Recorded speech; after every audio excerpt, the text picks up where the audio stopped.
stood in the glass-walled conference room on the 42nd floor of Titan Media headquarters, my coffee growing cold in my hand, watching my boss announce my replacement to a room full of executives I'd worked alongside for 7 years. The Manhattan skyline stretched behind him like a backdrop in a movie about corporate betrayal, which I suppose this was. "I'm pleased to introduce Kyle Henderson as our new Chief Strategy Officer," Harrison Webb said, his hand resting on the shoulder of a man 15 years younger than me who'd been with the company for exactly 18 months. "Kyle brings fresh energy and innovative thinking to the role. He's exactly the kind of dynamic leader Titan Media needs as we move forward." The subtext was deafening. I wasn't dynamic. I wasn't innovative. I wasn't what they needed, despite 7 years of increasing revenue by 43%, despite restructuring 3 failing departments, despite mentoring half the people in this room. Kyle smiled his practice smile, the one I'd watched him deploy in meetings where he'd present my ideas as his own. Harrison had called this meeting a strategic planning session. He hadn't mentioned it was also my professional execution. "Congratulations, Kyle," I said, my voice steady despite the rage building in my chest. I raised my coffee cup in a mock toast. "I'm sure you'll do great things with the strategy framework I spent 3 years developing." A few people had the grace to look uncomfortable.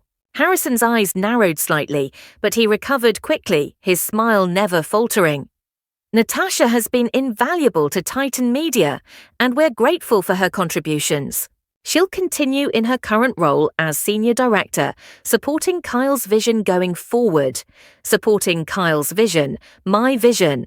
The one I'd presented to Harrison 6 months ago, the comprehensive 5-year plan that he'd called interesting but too aggressive for someone at your level.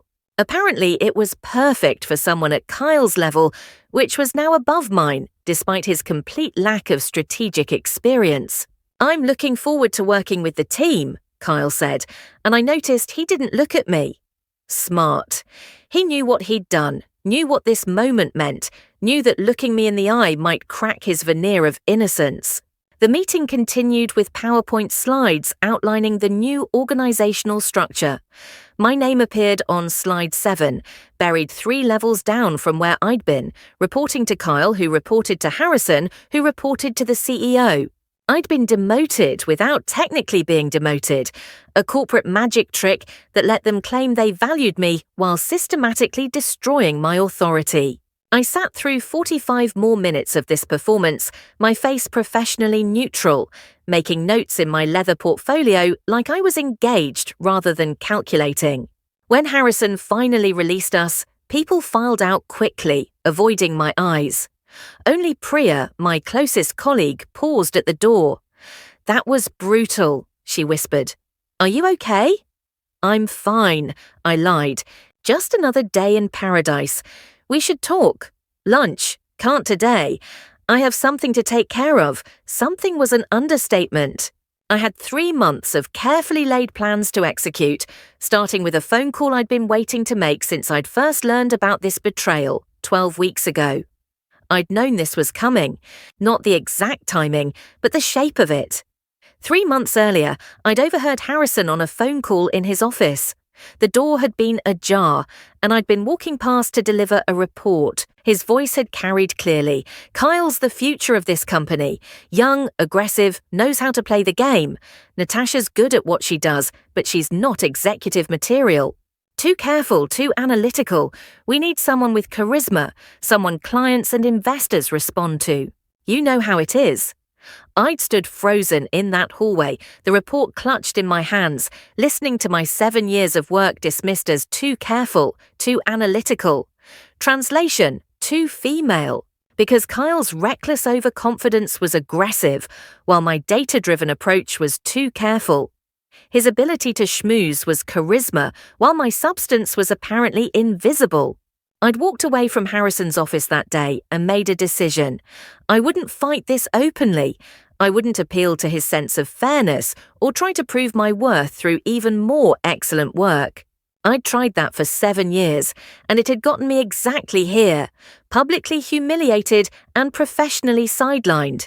Instead, I'd do something Harrison would never see coming, something that would prove, definitively and irrevocably, that I was more than executive material.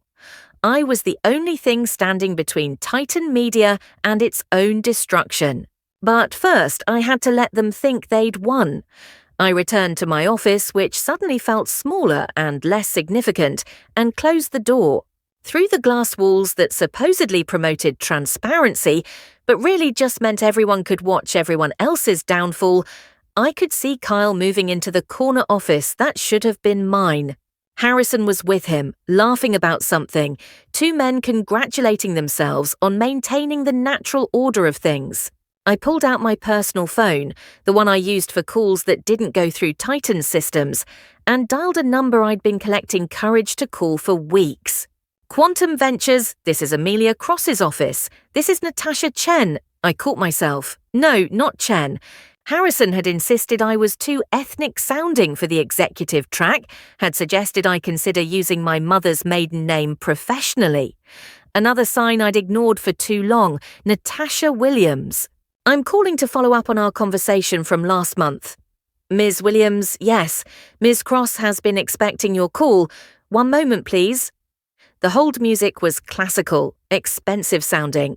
Quantum Ventures was a private equity firm that specialized in acquiring underperforming media companies and turning them around. They were known for aggressive restructuring and for not caring about legacy leadership. They saw potential and exploited it ruthlessly. 4 weeks ago, I'd reached out to them with information about Titan Media's actual financial situation versus what Harrison was reporting to the board. The discrepancies were significant. Not illegal exactly, but creative accounting that made our performance look better than it was. I'd discovered it while doing research for my 5-year plan, had documented everything carefully, and had sat on that information wondering what to do with it. Now I knew. Natasha, I'm so glad you called. Amelia Cross's voice was warm but sharp, like honey with a razor blade hidden in it. I've been reviewing the materials you sent. Very enlightening. I think we should meet in person. Are you free tomorrow morning? I can be. Excellent. Let's say 9 a.m. at our offices. And Natasha, bring everything you have. Every document, every email, every piece of evidence that supports your analysis. If what you've told me is true, Titan Media is about to have a very interesting year. After we hung up, I sat in my office for a long time, watching Kyle settle into his new domain, watching Harrison stop by to offer more congratulations, watching the company I'd helped build celebrate my erasure. But they didn't know what I knew. They didn't understand the financial precipice Titan Media was actually on, or how Harrison's creative accounting was about to catch up with him. They didn't realize that Kyle had no idea how to actually execute the strategy he'd stolen from me. And most importantly, they didn't know that I'd been documenting everything for 3 months, building a case that would make me indispensable to whoever ended up owning this company after Harrison's house of cards collapsed. I wasn't executive material. We'd see about that. My phone buzzed with a text from my boyfriend Oliver. Heard about the announcement. I'm so sorry, babe. Want to grab dinner and talk? I stared at that message for a long moment. Oliver worked in Titan's finance department. We'd been together for 2 years, living together for 6 months. He was supportive and kind and everything a partner should be. But he also reported to Harrison's brother-in-law, and I'd learned the hard way that blood was thicker than merit in this company. I typed back, "Can't tonight, working late, tomorrow maybe." His response came quickly, "You're always working late these days. Is everything okay?" "No," I wanted to say. "Everything is not okay. I just watched 7 years of my career get handed to a mediocre man with good hair and a talent for taking credit for other people's work. I'm about to blow up the company we both work for. And I'm starting to wonder whose side you're really on." Instead, I wrote, "Just busy. I'll text you later." I gathered my things and left the office at 5:30, earlier than usual, but I had work to do that couldn't happen here. In my apartment, I spread out 3 months of documentation across my dining room table. emails where Kyle had taken credit for my ideas, financial reports showing the discrepancies between what Harrison reported and what the actual numbers showed, performance reviews where I'd been rated excellent but told I needed to develop more executive presence, whatever that meant, meeting minutes where my contributions were attributed to Kyle or simply not recorded at all. I'd been building this case methodically, carefully, like constructing a building where every beam had to be perfectly placed. Now it was almost complete, just a few more pieces to add, a few more meetings to have, and then I'd be ready to watch everything Harrison had built come crashing down around him. But first, I needed to understand exactly how bad Titan's financial situation really was. I needed ammunition, and I needed it to be irrefutable. I opened my laptop and pulled up the private folder where I'd been compiling my analysis. Revenue was down 18% year over year, hidden by moving money between quarters and delaying expense recognition. Client retention was at a 5-year low. Employee turnover in key departments was approaching 40%. The 5-year outlook, if current trends continued, was borderline catastrophic. All things I'd flagged in my strategic plan. All things Harrison had ignored because acknowledging them would require admitting he'd been making bad decisions for years. My phone rang. Priya. Okay, seriously, are you actually okay? Because that meeting was one of the most humiliating things I've ever witnessed, and I once saw Harrison try to use a French press as a regular coffee pot. I laughed despite everything. I'm fine. Really? You're not fine. Nobody would be fine after that. Kyle Henderson is a snake who's been riding your coattails since day one, and everyone knows it. Harrison giving him your promotion is the most blatant example of failing upward I've ever seen. And yet here we are. So what are you going to do? Please tell me you're not just going to accept this. Please tell me you have a plan. I hesitated. Priya was my friend, had been for years. But she was also ambitious, and ambition made people unpredictable. I'm working on something, but I can't talk about it yet. Just trust me, okay? That's ominous and exciting. I trust you. And Natasha, whatever you're planning, I'm on your side. Always. Thanks. That means more than you know. After we hung up, I spent another 3 hours refining my analysis, making sure every number was correct, every citation was accurate, every conclusion was supported by evidence. This document would be my weapon, my proof that I understood this company better than Harrison ever had.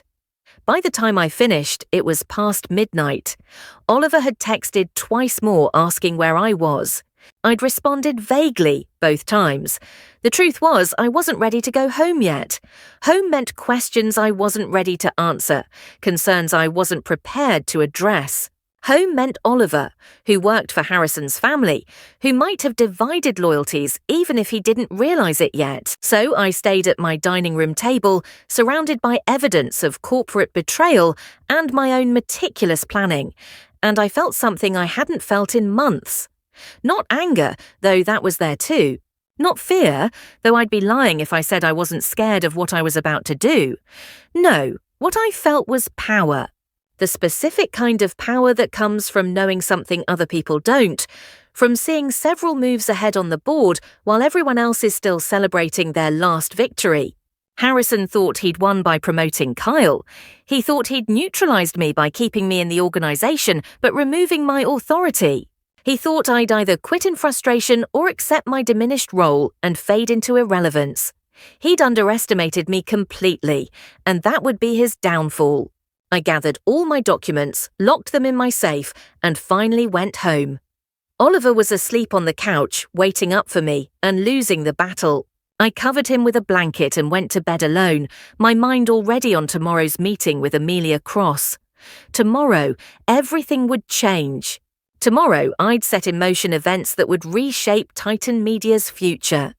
Tomorrow, Harrison Webb would start learning what it meant to underestimate someone who'd been watching, waiting, and planning for months. I wasn't executive material. I was about to prove I was something far more dangerous, an executive with nothing left to lose and everything to gain. The offices of Quantum Ventures occupied the entire 53rd floor of a building in Midtown, all chrome and glass, and the kind of minimalist design that screamed, "We have so much money we don't need to show it off." I arrived at 8:45, early enough to demonstrate professionalism, not so early that I looked desperate. Amelia Cross kept me waiting exactly 3 minutes, just long enough to establish hierarchy without being rude. When her assistant finally led me back, I found her standing by floor-to-ceiling windows, silhouetted against the morning sun like she was posing for a magazine cover about powerful women. "Natasha," she said, turning with a smile that didn't reach her eyes. "Thank you for coming. Please sit." I settled into a chair that was probably worth more than my car and pulled out my laptop.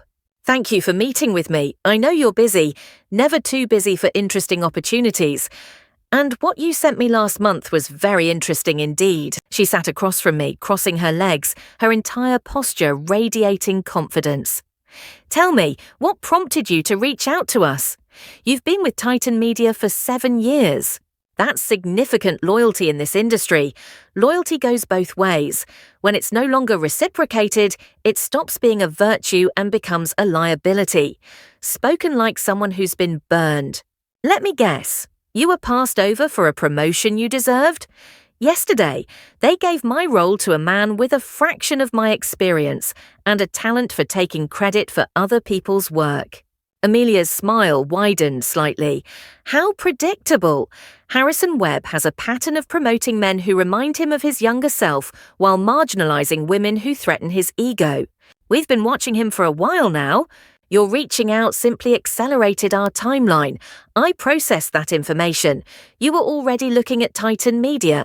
We look at every underperforming media company. It's what we do. But we're selective about which ones we acquire. We need to know that the problems are fixable, that there's talent worth salvaging, that the company's issues are leadership rather than fundamental business model failure." She leaned forward.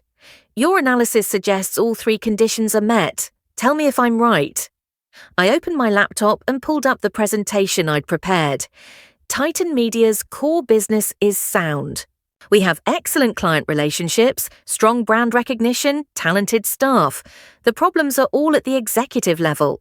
Harrison is more concerned with maintaining his power than actually running the company effectively. He's been using creative accounting to hide declining performance. He promotes based on loyalty and personal comfort rather than competence, and he's completely missed the industry shifts that will make or break media companies over the next 5 years. And you have solutions to all these problems. I have a comprehensive 5-year strategic plan that addresses every major challenge Titan faces. Revenue diversification, digital transformation, organizational restructuring, client expansion strategy. Everything needed to not just stabilize the company, but actually grow it significantly. The plan Harrison rejected. The plan Harrison said was too ambitious for someone at my level. Then he gave the strategy role to Kyle Henderson, who will inevitably try to implement my plan without understanding the underlying analysis or the interconnected nature of the recommendations. Amelia laughed, a sharp sound. "And it'll fail spectacularly within 6 months. Possibly sooner if Kyle makes the mistakes I think he'll make. Show me your plan." I spent the next 90 minutes walking her through everything. The financial analysis showing Titan's real position versus what Harrison reported. The strategic plan showing how to fix it. The documentation showing how I'd been systematically sidelined despite being the most qualified person to execute this vision. The evidence of Kyle's pattern of taking credit for my work. Amelia asked sharp questions, challenging my assumptions, testing my analysis. I'd prepared for this. Every number had 3 sources. Every recommendation had precedent. Every projection was conservative enough to be credible, but ambitious enough to be exciting. "This is excellent work," she said finally. "The kind of strategic thinking we rarely see even from executives with 20 years of experience. Harrison Webb is an idiot for not recognizing your value. So what happens now? Now we make a decision about whether to acquire Titan Media. If we do, we'll need someone who understands the company, has credibility with the staff, and can execute this strategic vision. Someone who's been unjustly pushed aside and has excellent reasons to want to prove herself. She looked at me pointedly. Someone like you. My heart was racing, but I kept my voice steady. What exactly are you proposing? If Quantum Ventures acquires Titan Media, we'll install new leadership, clean house at the executive level, bring in people who can actually run a modern media company. And we'll need a chief strategy officer who wrote the playbook we'll be following. Someone who knows where all the bodies are buried and has the talent to dig the company out of the hole its current leadership has created. You want me to be CSO of Titan Media after you acquire it. I want you to be more than that. Strategy officer immediately, but with a path to COO within a year if you perform. And you'll perform because you'll be implementing your own plan with actual support instead of fighting against incompetent men at every step. I sat back, processing this. 3 months ago, I'd overheard Harrison say I wasn't executive material. Yesterday, he'd given my role to Kyle. Today, I was being offered not just the position I deserved, but a path to something even bigger. What's the timeline? I asked. We'll make our move in 6 weeks. That gives us time to line up financing, do final due diligence, and prepare for the transition. In the meantime, I need you to stay at Titan and keep documenting everything. The more evidence we have of mismanagement and Harrison's creative accounting, the stronger our position will be. You want me to be a spy. I want you to be an executive in waiting who's gathering evidence of why new leadership is necessary. Think of it as an extended job interview, where your interview project is helping us acquire your current company. I should have been shocked by the audacity of this. Instead, I felt thrilled. This was what I'd hoped for when I'd reached out to Quantum Ventures, but I hadn't dared to believe it would actually happen. I'm in, I said, but I have conditions. Of course you do. That's why I want you. Tell me. First, I need protection. If Harrison finds out what I'm doing before the acquisition is complete, he'll fire me immediately. We'll have an employment contract ready within the week. If you're terminated before the acquisition closes, we'll hire you as a consultant and pay you what you would have made at Titan. Better, actually. Second, when the acquisition happens and you clean house, I want to be involved in those decisions. Not out of vindictiveness, but because I know who's actually talented and who's been coasting on Harrison's favoritism. If we're rebuilding this company, we need to keep the right people. Agreed. You'll advise on all personnel decisions. Third, Kyle Henderson gets nothing. No severance beyond what's legally required, no glowing reference letters, nothing. He's stolen credit for my work for 18 months. I want him to face consequences. Amelia's smile was predatory. That brings me particular joy. Agreed. And finally, when this is over, when Titan is stable and growing, I want you to consider backing me on my next venture. I have ideas for how to disrupt this industry, but they require capital and connections I don't have yet. If I prove myself with Titan's turnaround, I want a partnership with Quantum for my own company. Ambitious, I like it. If you deliver on Titan's turnaround, we'll talk about future ventures. But let's be clear, you'll need to prove yourself first. Talking about strategy is different from executing it. I understand. And I'll prove myself. We spent another hour working out details, communication protocols. Everything would go through encrypted channels and personal devices, never company systems. Documentation requirements. I'd continue gathering evidence of financial mismanagement and Harrison's poor decisions. Timeline. Quantum would make their acquisition offer in 6 weeks, assuming nothing changed that made Titan a less attractive target. When I finally left Amelia's office, it was nearly noon. I felt electrified, like I'd grabbed hold of a live wire and decided to hang on despite the shock. This was really happening. I was really going to help take down the man who dismissed me as not executive material, but first I had to survive 6 more weeks at Titan without revealing what I was planning. I returned to the office to find Kyle already making changes. He'd called an all-hands meeting for the strategy team, 30 people crammed into a conference room to hear his vision for the department. I want to take us in a new direction, he said, standing at the front of the room like he was giving a TED talk. We've been too focused on data and analysis, not enough on creative thinking and bold moves. I'm going to shake things up.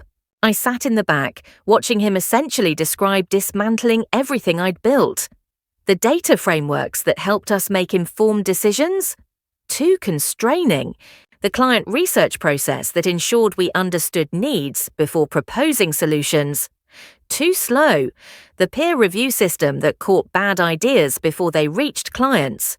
Too bureaucratic. Kyle wanted to rely on instinct and speed. He wanted to be nimble and responsive. He wanted all the things that sounded good in corporate buzzwords, but were actually recipes for expensive mistakes. Natasha, he said, noticing me finally. You've built a solid foundation here. I appreciate that. But it's time to evolve. I hope you can support the changes we're making. Translation: shut up and do what you're told. Of course, I said, my voice perfectly pleasant. I'm here to support whatever you need, Kyle. His smile suggested he believed me. He shouldn't have. But men like Kyle always assumed compliance from women like me. It was one of their fatal flaws. The meeting continued for another hour. Kyle outlined changes that would essentially undo 3 years of work. Several team members glanced at me, looking for my reaction. I kept my face neutral, taking notes like this was all perfectly reasonable. After the meeting, half the team came to my office. Please tell me you're not actually okay with this, said James, one of my senior analysts. Kyle just described the strategy equivalent of driving blind with the radio turned up. What I'm okay with doesn't matter anymore. Kyle's in charge now, but this is insane. We'll lose clients. We'll make expensive mistakes. We'll make your concerns known to Kyle. He's the boss. I'm sure he'll listen. They looked at me like I'd grown a second head. I'd spent 3 years teaching these people to challenge bad ideas, to push back against executives who wanted shortcuts, to base decisions on data rather than ego. Now I was telling them to just follow orders, but I couldn't let them in on what I was planning, not yet. So I had to play the part of the defeated employee who'd lost her fight and accepted her diminished status. It was the hardest performance I'd ever given. That evening, I finally went home to deal with Oliver. He'd made dinner, which was either sweet or a sign he knew I was upset and was trying to help.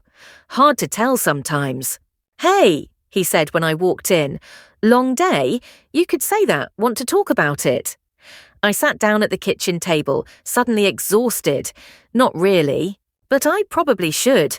Kyle getting the CSO position is bullshit. Everyone in the company knows it. You deserve that role. Hell, you've basically been doing it for years without the title. Thanks. Harrison's an idiot for passing you over. But maybe this is actually good. Maybe it's time to look for opportunities elsewhere.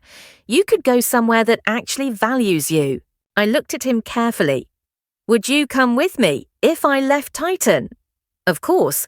Well, I mean, if the opportunity made sense financially, my job is pretty good right now, and with Harrison's brother-in-law as my boss, I've got a clear path to promotion. But if you found something great, we'd figure it out. And there it was. The confirmation I'd been dreading. Oliver's career was tied to Harrison's family.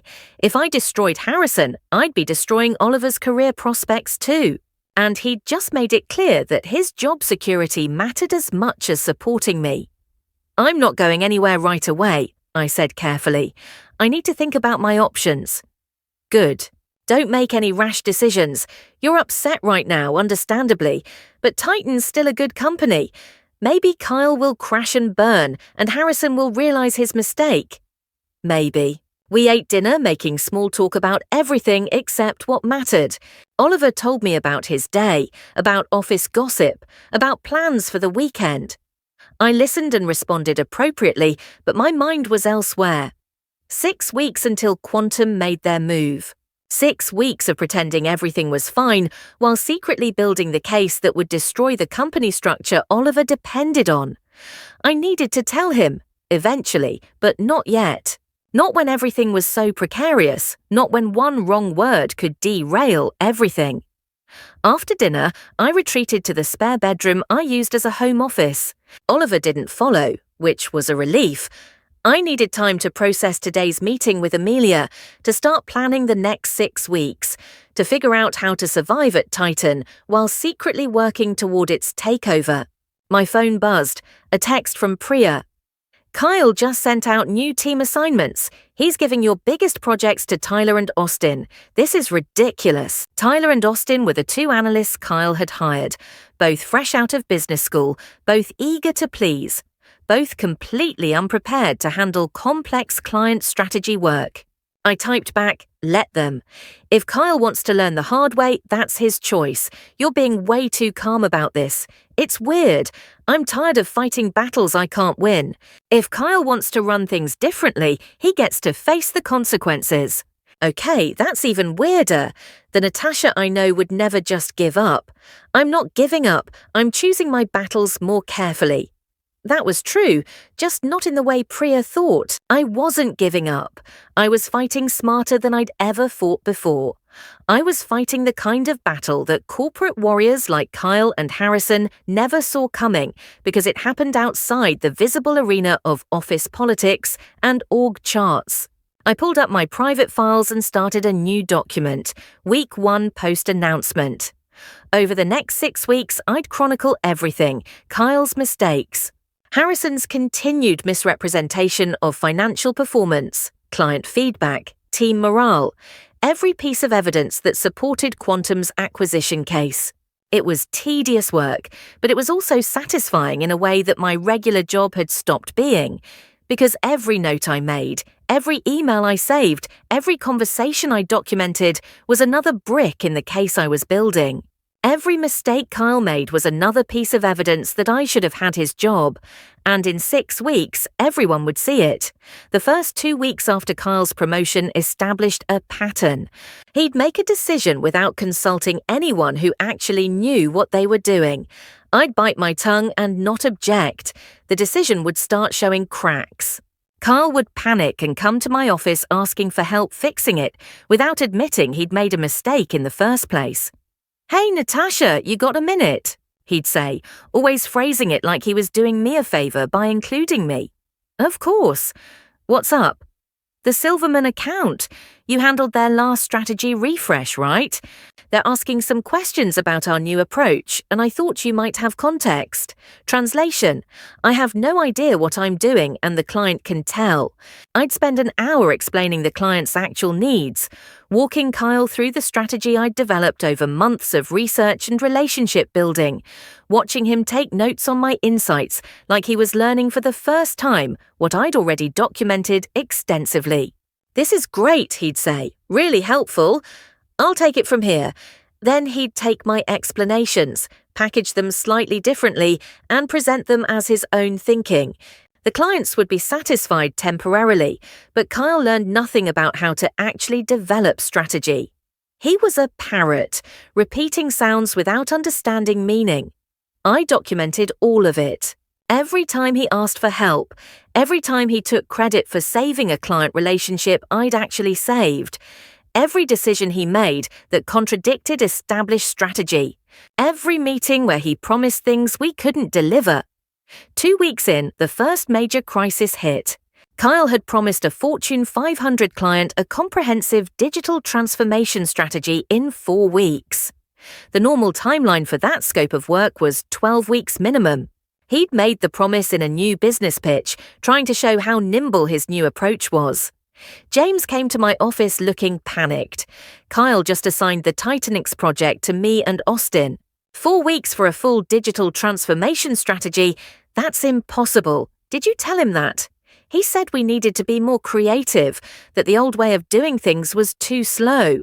Natasha, there's no way we can deliver quality work in that timeline. Then don't. What? Do the best you can in 4 weeks. Document everything you need but don't have time for. When the client rejects the work for being incomplete, which they will, make sure Kyle understands why. But that'll make us look bad. No, it'll make Kyle look bad for making a promise he can't keep. You're just following orders. James looked at me strangely. You're really not going to step in and fix this? I'm not the CSO anymore. This is Kyle's call. I'm just here to support his vision. I kept my face neutral, but inside I was satisfied. This failure would be documented thoroughly, added to the case against Harrison's leadership. The pattern continued throughout week 3. Kyle made increasingly aggressive commitments to clients and staff. I watched him spend money we didn't have on innovation initiatives that were actually just buzzwords without substance. I documented his habit of making decisions in meetings without consulting the people who'd have to implement them. The team was fracturing. The senior analysts who'd worked with me for years were frustrated and demoralized. The junior staff Kyle had hired were overwhelmed and making mistakes. Client satisfaction scores were dropping. And through it all, Harrison supported Kyle completely, because admitting Kyle was failing would mean admitting Harrison had made the wrong choice, and men like Harrison never admitted they were wrong. During week 3, I had my second meeting with Amelia. We met at a coffee shop far from Midtown, away from anyone who might recognize us. "How's it going?" she asked, stirring sugar into her espresso. "Exactly as predicted. Kyle's making every mistake I thought he would. Client relationships are suffering. Team morale is terrible. He's spending money like we have unlimited budget. And Harrison's backing him on everything. Good. The worse it gets before we make our move, the easier our case will be." "What about the financial documentation?" I passed her a USB drive. "Everything's here. Quarterly reports showing the real numbers versus what Harrison's reporting to the board.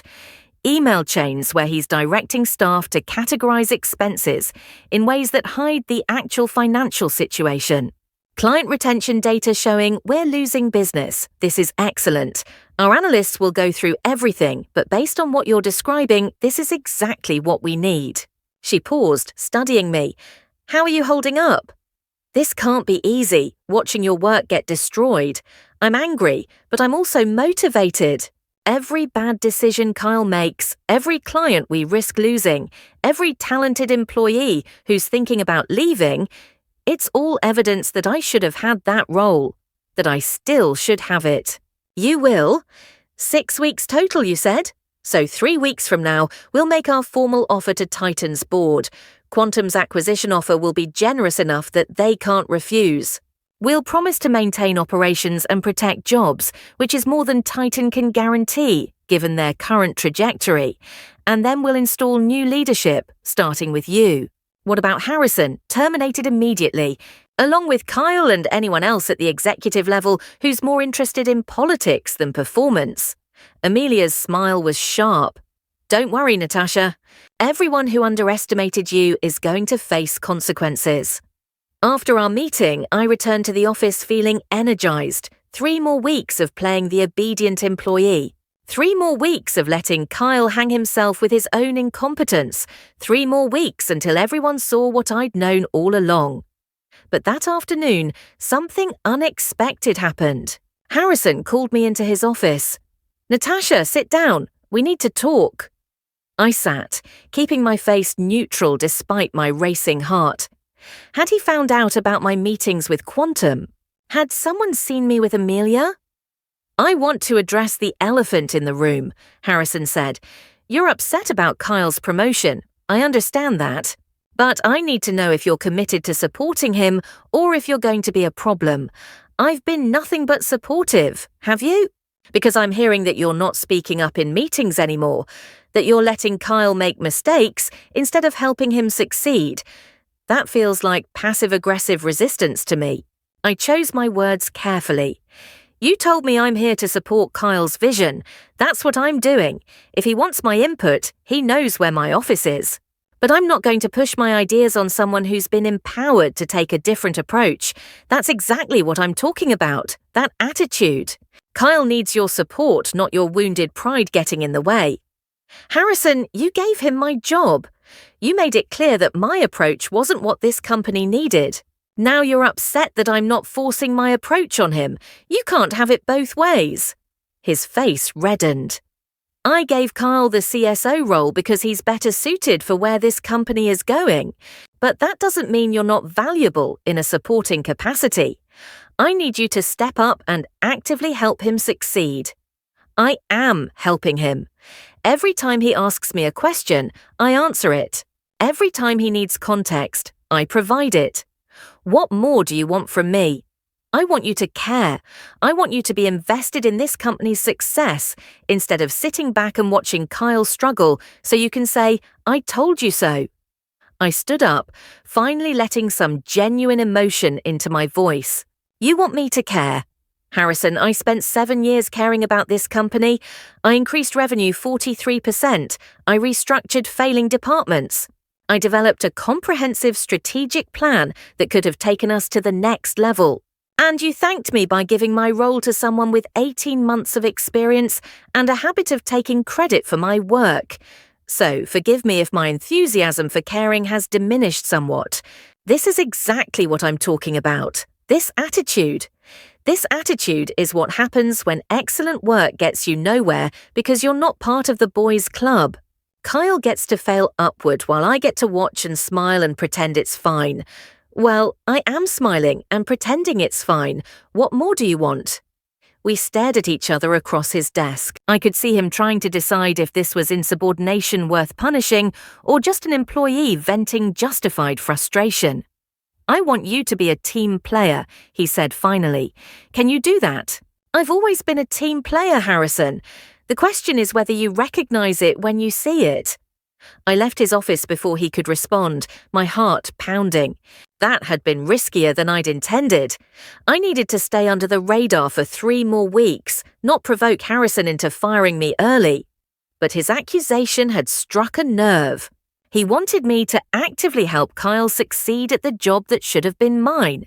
He wanted me to invest emotionally in watching someone else get credit for executing my vision. That was too much to ask, even for someone playing the long game. I went back to my office and found Priya waiting for me. Wow. I could hear Harrison yelling from the hallway. What happened? He's upset that I'm not enthusiastically helping Kyle destroy everything I built. That's rich. He gives your job away and then gets mad when you're not happy about it. She closed my office door. Natasha, seriously, what's going on with you? You've been acting weird for weeks. You're too calm about all this. And now you're having shouting matches with Harrison? That's not like you. I looked at my friend, weighing how much to tell her. Priya was trustworthy, but she was also ambitious. If she thought aligning with Kyle offered better career prospects than loyalty to me, would she choose differently? I'm just tired of fighting battles I can't win, I said carefully. Kyle has Harrison's support. That means Kyle wins, regardless of competence. So I'm doing my job, supporting where I can, and waiting to see what happens next. That's a very zen attitude for someone who just got screwed over. The alternative is making myself miserable, trying to change something unchangeable.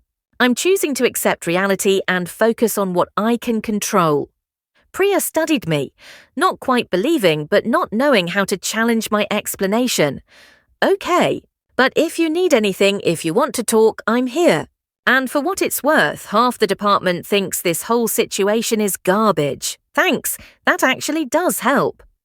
After she left, I allowed myself a moment of genuine feeling.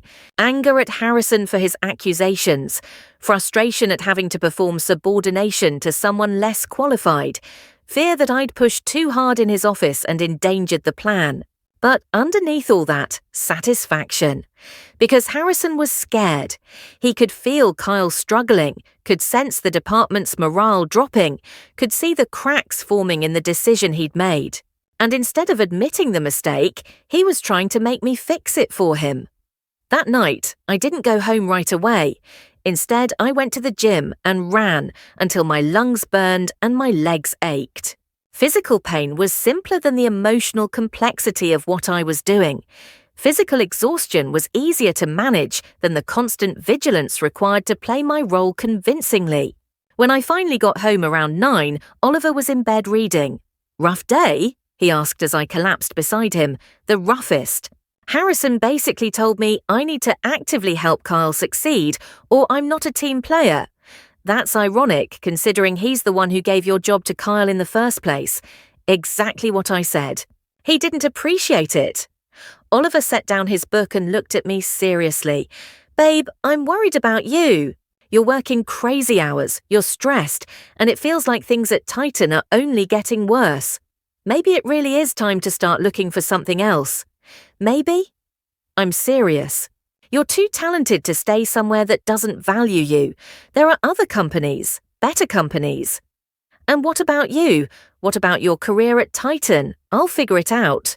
Your happiness matters more than my job security. I wanted to believe him, but I also remembered his earlier comment about his clear path to promotion, about Harrison's brother-in-law being his boss. Oliver's career was built on the foundation I was about to demolish. When Quantum took over, when they cleaned house at the executive level, would Oliver's job survive? Would our relationship? Let's talk about it after things settle down, I said. I just need to get through the next few weeks. Okay, but promise me you're not going to let them destroy you. You're worth more than this. I promise. It was a promise I intended to keep, just not in the way Oliver thought. The next morning, the Titan X project imploded exactly as I'd predicted. The client rejected James and Austin's 4-week strategy as incomplete and superficial. They threatened to terminate the contract and demanded their deposit back. Kyle panicked and tried to blame the team for not working hard enough. James came to my office again, this time with Austin. Both looked exhausted and angry. Kyle's telling Harrison we didn't try hard enough, James said. He's saying we should have asked for help if we couldn't meet the timeline. But you know we worked 80-hour weeks on this. The timeline was impossible from the start. Do you have documentation showing you flagged the timeline concerns? Of course. Emails, meeting notes, everything. Then you have nothing to worry about. The record will show Kyle made a promise he couldn't keep and tried to blame staff when it failed. But that doesn't help us now. We look incompetent to the client. No, Kyle looks incompetent. You followed orders and did your best under impossible constraints. Make sure that's clear in all your communications about this situation. After they left, I made copies of all the relevant documentation and added it to my files for Quantum. This was exactly the kind of evidence Amelia needed. Clear proof that Kyle's aggressive approach was damaging client relationships and putting staff in impossible positions. 2 days later, I had another confrontation with Harrison. He called me into his office along with Kyle. We need to talk about the Titan X situation, Harrison said.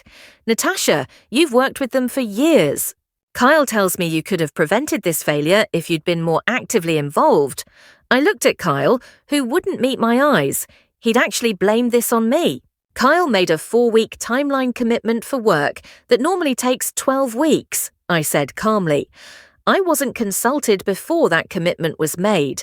When James and Austin expressed concerns about the timeline, they were told to be more creative and nimble. I'm not sure what role I was supposed to play in preventing a failure that was baked in from the start. You could have spoken up, Kyle said. You knew the timeline was aggressive. You should have said something. To whom? I'm not in leadership anymore. You are. These are your decisions to make. Harrison rubbed his temples. This is what I'm talking about, Natasha. This passive-aggressive nonsense. You're technically following the rules, but not actually helping the company succeed. I'm confused about what you want from me. Am I supposed to override Kyle's decisions? Undermine his authority?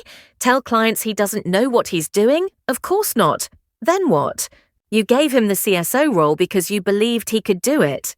Now he's doing it, and when problems arise, you're upset that I'm not fixing them for him. But if I fix them, what's the point of having Kyle in the role at all? The silence that followed was electric. I'd said what everyone was thinking, but no one dared vocalize.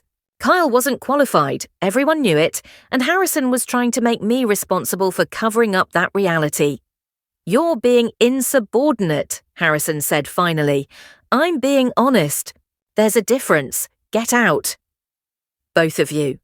In the hallway, Kyle grabbed my arm. What the hell was that? I pulled away from him. That was me refusing to take the blame for your failures.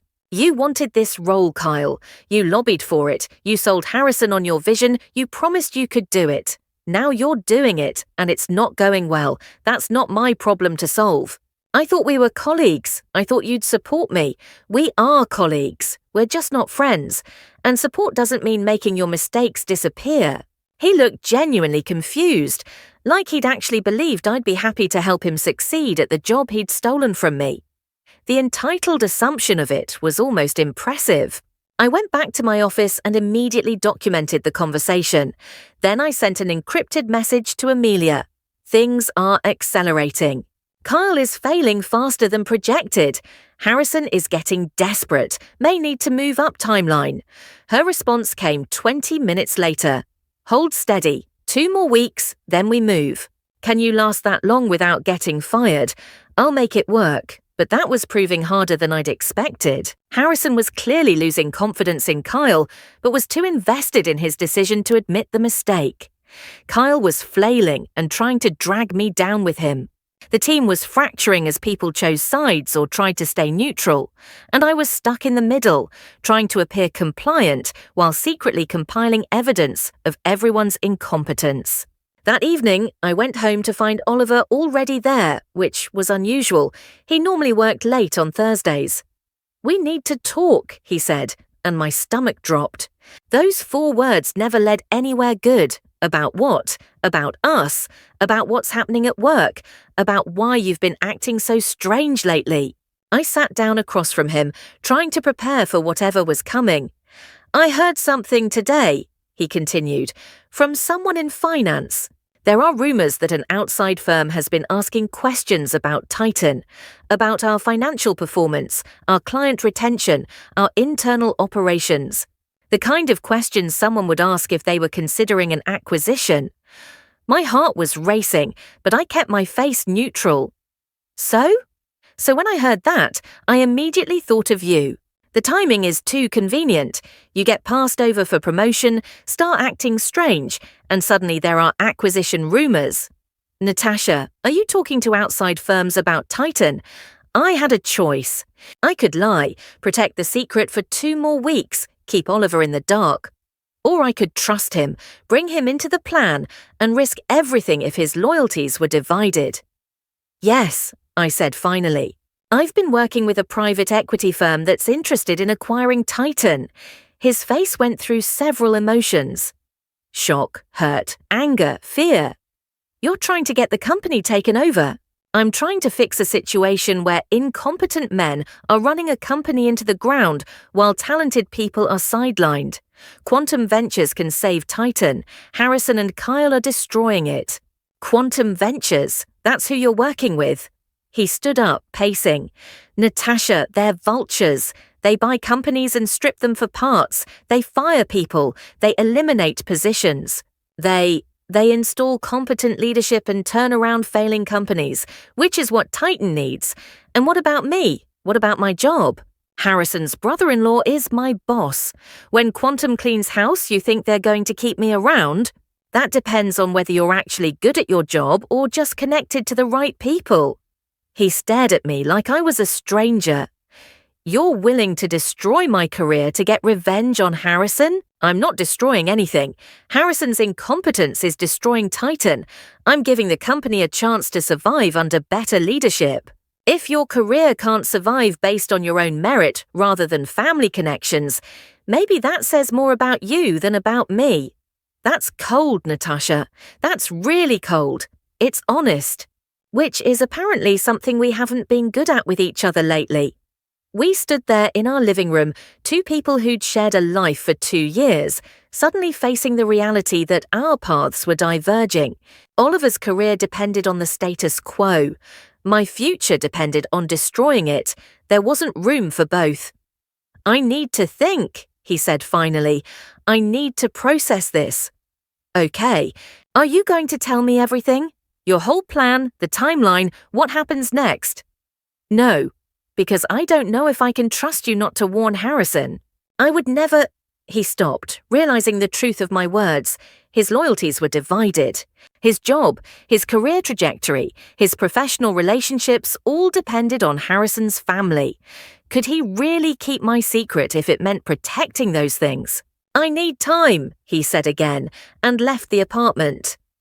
I stood alone in the living room we'd decorated together, surrounded by evidence of our shared life, and wondered if I'd just destroyed my relationship along with my career at Titan. But I also knew I couldn't have lied to him, not when he'd asked directly, not when the lie would have been discovered in 2 weeks anyway. My phone buzzed. A text from Amelia, "Meet me tomorrow morning, early, same place, we need to accelerate." I responded, "How early?" 7 a.m. Things are moving faster than expected. Your boyfriend asking questions might not be the only leak we're dealing with. I'll be there. I spent the rest of the evening packing a bag with essentials and my laptop with all the documentation. If Oliver decided to warn Harrison, if my involvement with Quantum became known before the acquisition was complete, I needed to be ready to move quickly. The employment contract Amelia had mentioned would protect me financially, but I still needed to survive the immediate fallout. Oliver didn't come home that night. I didn't sleep, just sat at the dining room table making contingency plans, preparing for every possible scenario. By the time I left for my meeting with Amelia at 6:30 a.m., I'd outlined 3 different ways this could go wrong and 5 ways to minimize the damage if it did. The coffee shop was nearly empty this early. Amelia was already there, looking tired but alert. "We have a problem," she said as soon as I sat down. "Someone at Titan tipped off Harrison that we're interested. Not about your involvement, just that Quantum is looking at acquisition."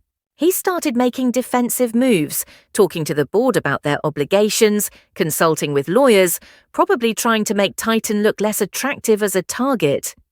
How bad is this? It's not fatal, but it complicates things. We were hoping to catch them off guard. Now they'll be prepared for our offer, maybe even shop around for competing bids. It makes the acquisition more expensive and more uncertain. What do you need from me?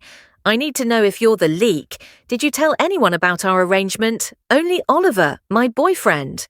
Last night. He works in Titan's finance department and heard rumors about acquisition interest. He asked me directly. And you told him? I couldn't lie to him, not when he asked directly, but I didn't give him details about timeline or strategy. Just confirmed that I was working with a firm interested in acquiring Titan. Amelia closed her eyes briefly, processing.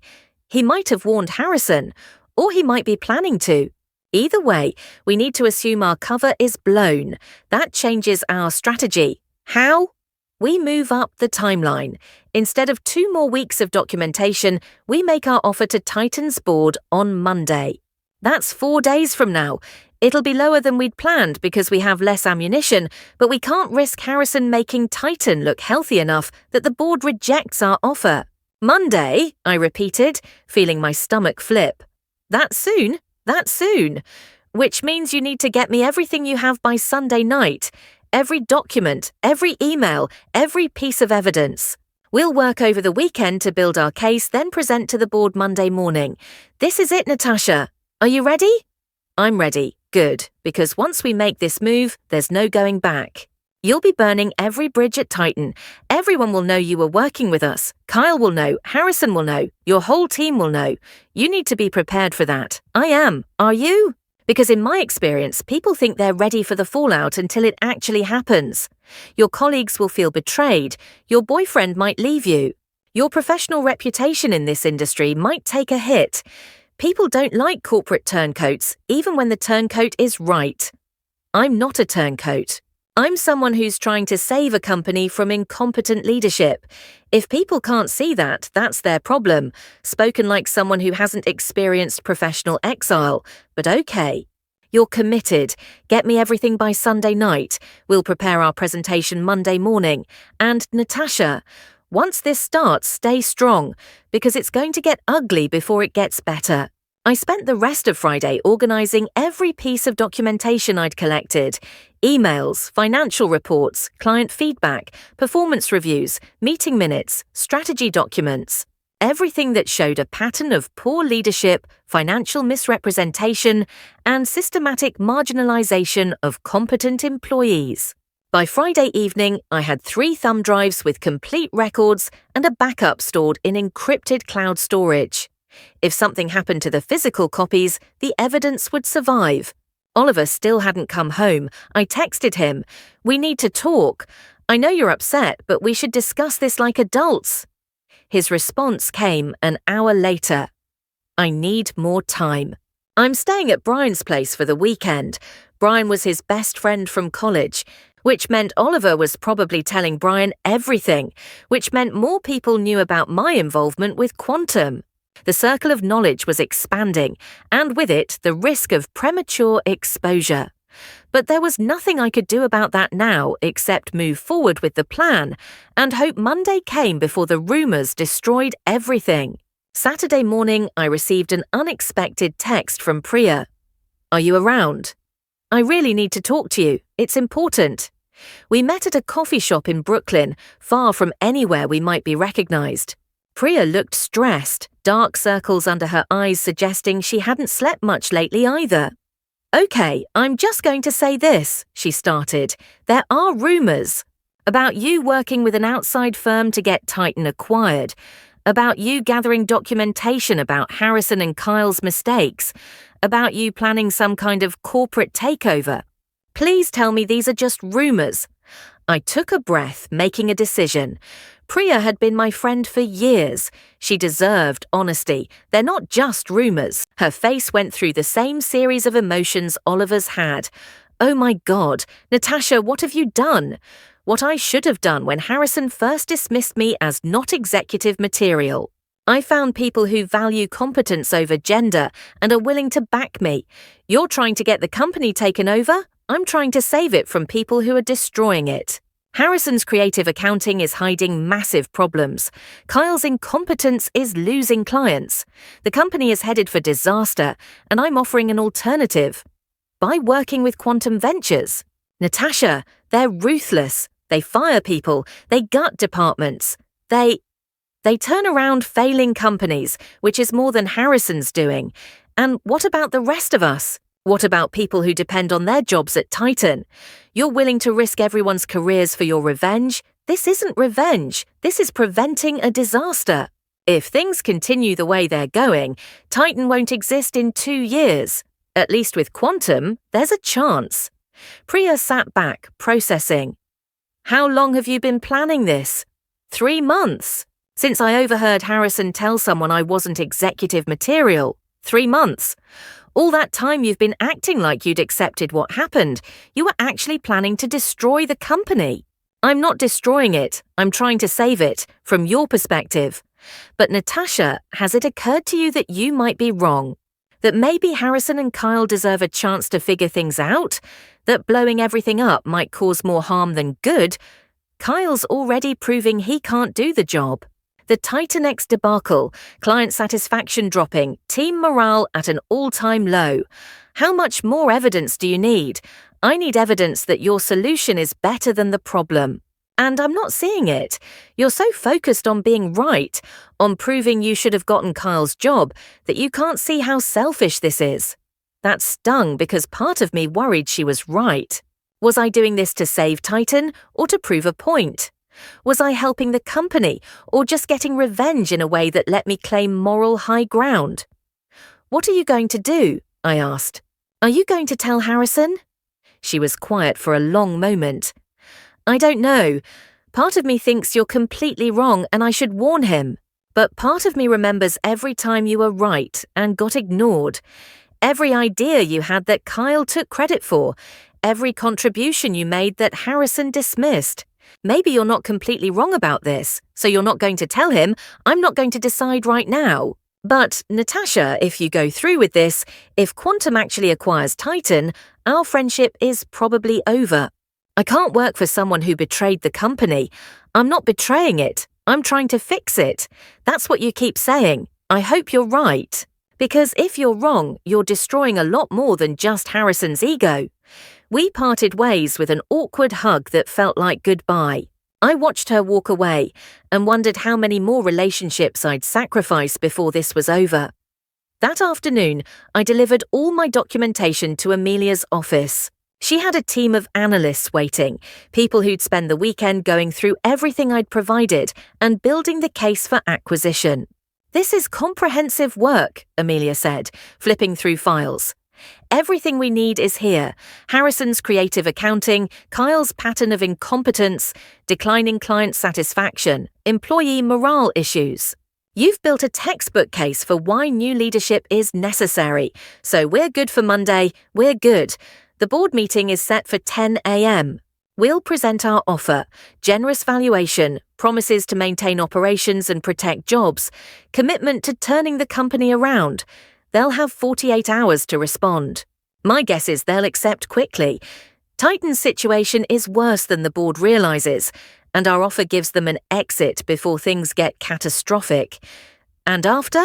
Once the acquisition goes through, we install new leadership immediately, CEO, CFO, and CSO at minimum. You'll be announced as the new CSO with a clear path to COO within a year. Harrison and Kyle will be terminated. Anyone else at the executive level who's more interested in politics than performance will be shown the door. It'll be brutal, but necessary. How long until people know I was involved in making this happen? Probably immediately. Corporate gossip moves fast. Everyone will connect the dots between your being passed over and our acquisition offer. Some people will understand why you did it. Others will see you as a traitor. You need to be prepared for both reactions. I am prepared. But was I really? Could anyone be prepared for becoming the person everyone blamed for corporate upheaval, even if that upheaval was necessary? I spent Saturday night alone in my apartment, trying to prepare mentally for Monday. This was it. The moment 3 months of planning came to fruition. The moment I'd either prove myself right or destroy my career and reputation trying. My phone rang around 9 p.m. My mother, Natasha, sweetheart, Oliver called me. He's very upset. He says you're doing something reckless at work. What's going on? Of course, Oliver had called my mother, because involving family always made complicated situations better. Mum, I'm handling a work situation.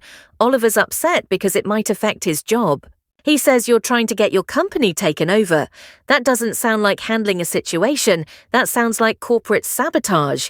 It's not sabotage. It's making sure the company has competent leadership before it's too late. And you think destroying your boyfriend's career is acceptable? I'm not destroying anything. I'm trying to prevent a disaster. If Oliver's career can't survive based on his actual merit, that's not my fault. Natasha, that's cold. When did you become so cold? When being warm and accommodating got me exactly nowhere. Mum, I've been an excellent employee for 7 years. I've done everything right. And I got passed over for someone less qualified because I'm a woman. So excuse me if I'm not feeling particularly warm about the situation. She sighed. I just worry about you. This doesn't sound like the daughter I raised. This sounds like someone who's let anger turn her into something she's not. Maybe this is who I've always been, and you just never saw it because I was too busy being the nice girl who didn't rock the boat. Maybe anger is exactly the appropriate response to injustice. After we hung up, I sat in the dark thinking about her words. Had I become cold? Had anger changed me into someone unrecognizable? Or had I simply finally found the courage to fight back against a system that had always been rigged against people like me? Sunday passed in a blur of final preparations. Amelia's team was working around the clock to prepare the acquisition presentation. I spent the day reviewing documents, checking facts, making sure everything was perfect. This was my one shot. If I'd missed something important, if there was a flaw in our case, Monday would end in disaster. By Sunday evening, I was exhausted but ready. Amelia sent a message. Presentation is complete. It's strong, very strong. Tomorrow changes everything. Get some rest. But I couldn't rest. I lay in bed staring at the ceiling, running through scenarios, preparing for confrontations, imagining Harrison's face when he realized I'd been behind the acquisition offer. Monday morning arrived grey and cold, matching my mood. I dressed carefully in my best suit, the navy one that made me look powerful and professional. If I was going to be revealed as the catalyst for corporate upheaval, I'd look the part. I arrived at Titan at 8:30, earlier than usual. The office felt different somehow, charged with tension. Or maybe that was just my imagination. I'd just settled at my desk when my phone rang. Harrison, Natasha, my office. Now. My stomach dropped, but I kept my voice calm. I'll be right there. I walked to his office, aware that several people were watching me. Did they know? Had Oliver warned Harrison? Had Priya? Harrison's office door was closed. Through the glass wall, I could see him with someone I didn't recognize. When I entered, the stranger stood. He was 50-ish, expensive suit, the kind of polished presentation that screamed lawyer. Natasha Williams, this is Gerald Burke, our corporate counsel. Gerald, this is Natasha, our senior director of strategy. We shook hands. His grip was firm, evaluating. Ms. Williams, thank you for coming. We have some questions for you. This was it. They knew. Somehow they'd found out about my involvement with Quantum. Of course. What can I help you with? Harrison leaned forward. Natasha, I'm going to ask you a direct question and I need a direct answer. Have you been in communication with Quantum Ventures regarding their potential acquisition of Titan Media? I could lie. Deny everything. Buy time. Hope the acquisition offer came through before they could act on their suspicions. Or I could tell the truth and face the consequences head on. Yes, I said. I've been working with Quantum Ventures for the past 3 months. Harrison's face went through several expressions, settling on fury. You've been conspiring with an outside firm to engineer a hostile takeover of this company? It's not hostile. It's necessary. You're running Titan into the ground, and Quantum can save it. You treacherous. He stopped himself, glancing at the lawyer. Gerald, what are our options here? Ms. Williams is fired immediately, obviously. We can also consider legal action for breach of fiduciary duty, corporate espionage, theft of confidential information. I haven't stolen anything, I interrupted. Everything I've shared with Quantum is information I legitimately accessed as part of my job. Financial reports, client data, performance metrics, nothing confidential or proprietary. You've been working to undermine this company's leadership while collecting a paycheck from us, Harrison said. That's a breach of loyalty at minimum. You gave my job to someone less qualified and then got upset when I didn't enthusiastically support that decision. Where was your loyalty to me? This isn't about your hurt feelings, no. It's about competence versus cronyism. It's about merit versus gender. It's about you destroying a company because you're more interested in maintaining your power than actually leading effectively. Gerald cleared his throat. Ms. Williams, you're terminated effective immediately. You'll escort you from the building within the hour. You'll have no access to company systems or property. And we'll be reviewing all your recent activities to determine if legal action is warranted. Fine. But you should know that Quantum's acquisition offer is being presented to the board right now. This morning, while you're firing me, they're making their case. So you can walk me out of the building, but you can't stop what's already in motion. Harrison went pale. The board meeting, you knew about that. I helped arrange it. Quantum's offer is generous enough that your board would be negligent to refuse.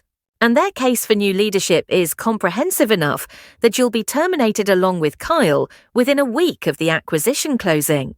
So fire me if it makes you feel better, but it won't change what's coming. I stood to leave, but Harrison grabbed my arm. You've destroyed your career. You know that, right? Once word gets out that you engineered a takeover of your own company, no one in this industry will hire you. Quantum already has. I'm their incoming chief strategy officer for Titan Media, contingent on the acquisition going through, which it will.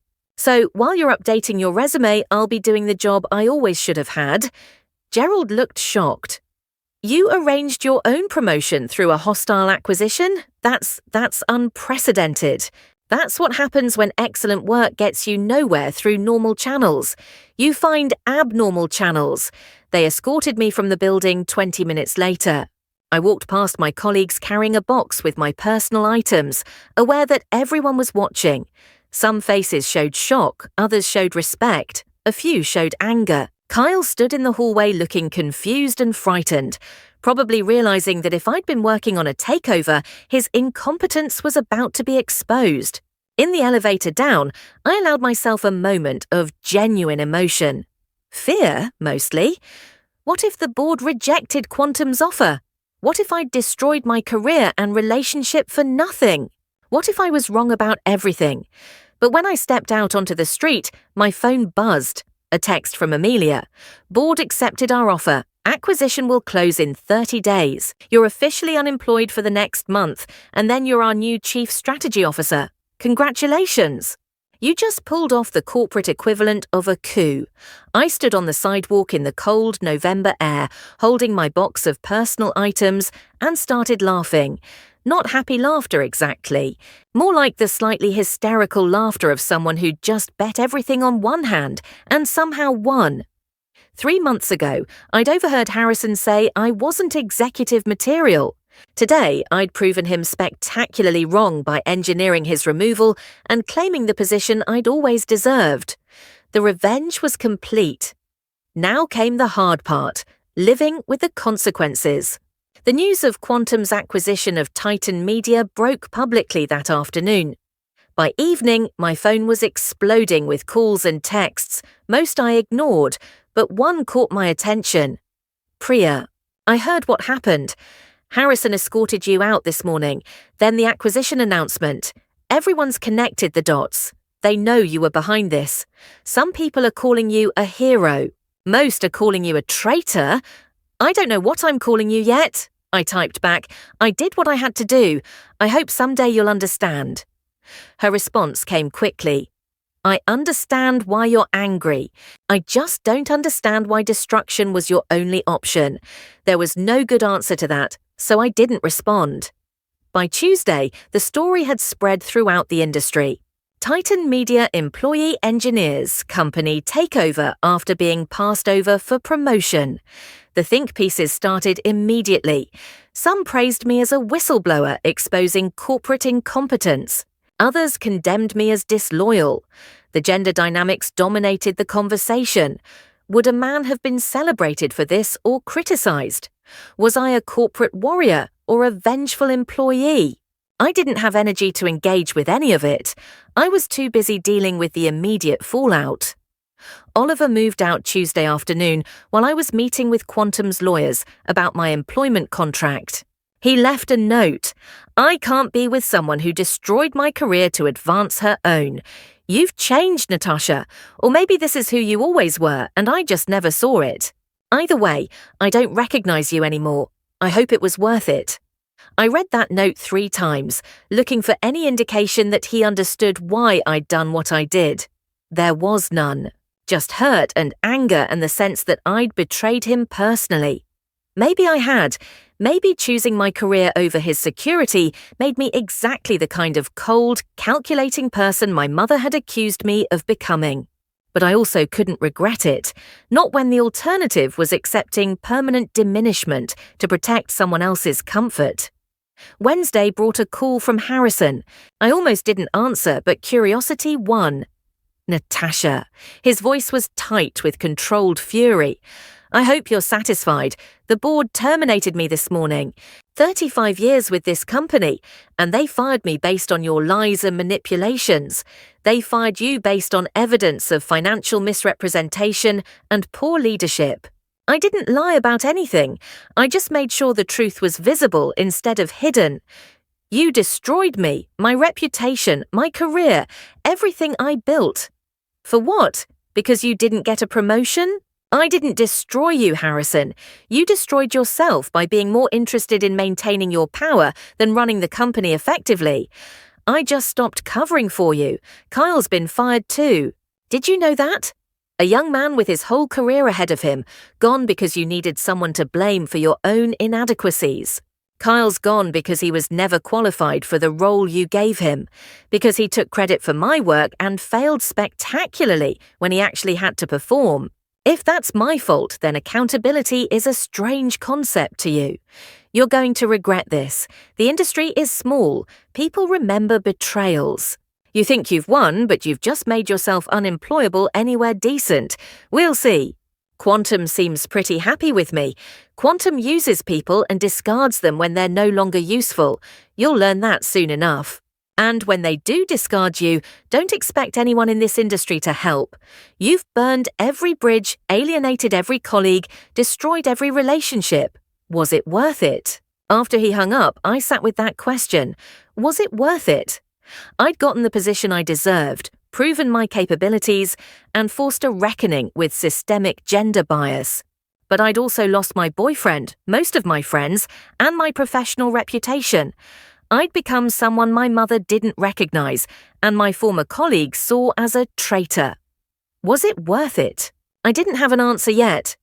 Thursday, I received an unexpected visitor. James, the senior analyst who'd worked on the Titan X disaster, showed up at my apartment with coffee. "I'm not supposed to be here," he said when I let him in. "Quantum told us not to communicate with you until after the transition is complete, but I needed to say something." "What?" "Thank you for what you did. I know everyone's calling you a traitor, but you saved this company. Kyle was destroying everything you'd built. Harrison was lying about our financial situation. Someone needed to stop it, and you were the only one with the courage to act. That's not the prevailing opinion. The prevailing opinion is scared. People are afraid of what the acquisition means for their jobs. They're angry at you because you're visible, and they need someone to blame. But the people who actually understand what was happening, who saw Kyle's incompetence and Harrison's manipulation, we know you did the right thing. How many people are in that category? Not enough. But more than you think. The team you built, the people you mentored, we get it. We're hoping you'll remember us when you take over as CSO. James, I can't promise anything about who gets kept or promoted. That'll depend on Quantum's assessment and what the company needs. I know, but I also know you value competence over politics. That's all we're asking for, a fair evaluation based on actual performance. That's more than Harrison ever gave us. After he left, I felt slightly better. Not vindicated exactly, but less alone. At least some people understood why I'd done what I did. Friday brought a meeting with Amelia and Quantum's transition team. They'd spent the week analysing Titan's operations and planning the restructuring. "It's worse than we thought," Amelia said, pulling up a presentation. Harrison's creative accounting was hiding losses of almost $8 million annually. Client retention is down 23% year over year. Employee satisfaction is at an all-time low. If we hadn't acquired them, they'd have been bankrupt within 18 months. So my analysis was correct. Your analysis was optimistic. The reality is significantly worse. She clicked to the next slide. Here's our restructuring plan. We're eliminating 3 executive positions immediately: Harrison, Kyle, and the CFO, who was complicit in the financial misrepresentation. We're bringing in a new CEO from outside, someone with turnaround experience. You'll be CSO reporting directly to her. And we're restructuring operations around the strategic framework you developed. My 5-year plan? The one Harrison called too ambitious. We're implementing it in full. It's aggressive, but it's the only path to viability we see. For 3 hours, we went through the details. Which departments would be restructured, which positions would be eliminated, which client relationships needed immediate attention, which strategic initiatives would be priorities. It was my vision, the plan I'd developed and had rejected, finally being taken seriously and implemented properly. But it was also painful, seeing how many people would lose their jobs in the restructuring. People I'd worked with, people I'd trained, people who weren't responsible for Harrison's failures, but would pay the price anyway. "I know this is hard," Amelia said, reading my expression, "but these cuts are necessary. We're saving 70% of the jobs at Titan by eliminating 30% now. If we'd done nothing, everyone would have lost their jobs when the company collapsed. I know, it just doesn't make it easier. Being a leader means making hard choices. You wanted this role. This is what it actually looks like. The acquisition closed on December 15th, 30 days after the initial offer. I spent those 30 days in a strange limbo, technically unemployed, but working full-time with Quantum's team to prepare for the transition. I reviewed personnel files, analysed client relationships, refined strategic plans. I worked harder than I'd ever worked at Titan, driven by the need to prove I deserved this opportunity. The press coverage continued throughout. I did one interview with a business journal, carefully explaining my perspective. I saw a company I cared about being destroyed by incompetent leadership. I had a choice: stay silent and watch it fail, or act to save it. I chose action. Not everyone will agree with that choice, but I stand by it. The interviewer asked the inevitable question: do you regret the personal costs? The boyfriend who left, the colleagues who feel betrayed, the professional relationships that were damaged? I'd prepared for this question. I regret that those were the costs. But I don't regret my choice. Sometimes doing the right thing requires sacrifice. I'm willing to accept the consequences. That quote got repeated everywhere, analysed and debated. Some people saw it as cold rationalization. Others saw it as principled courage.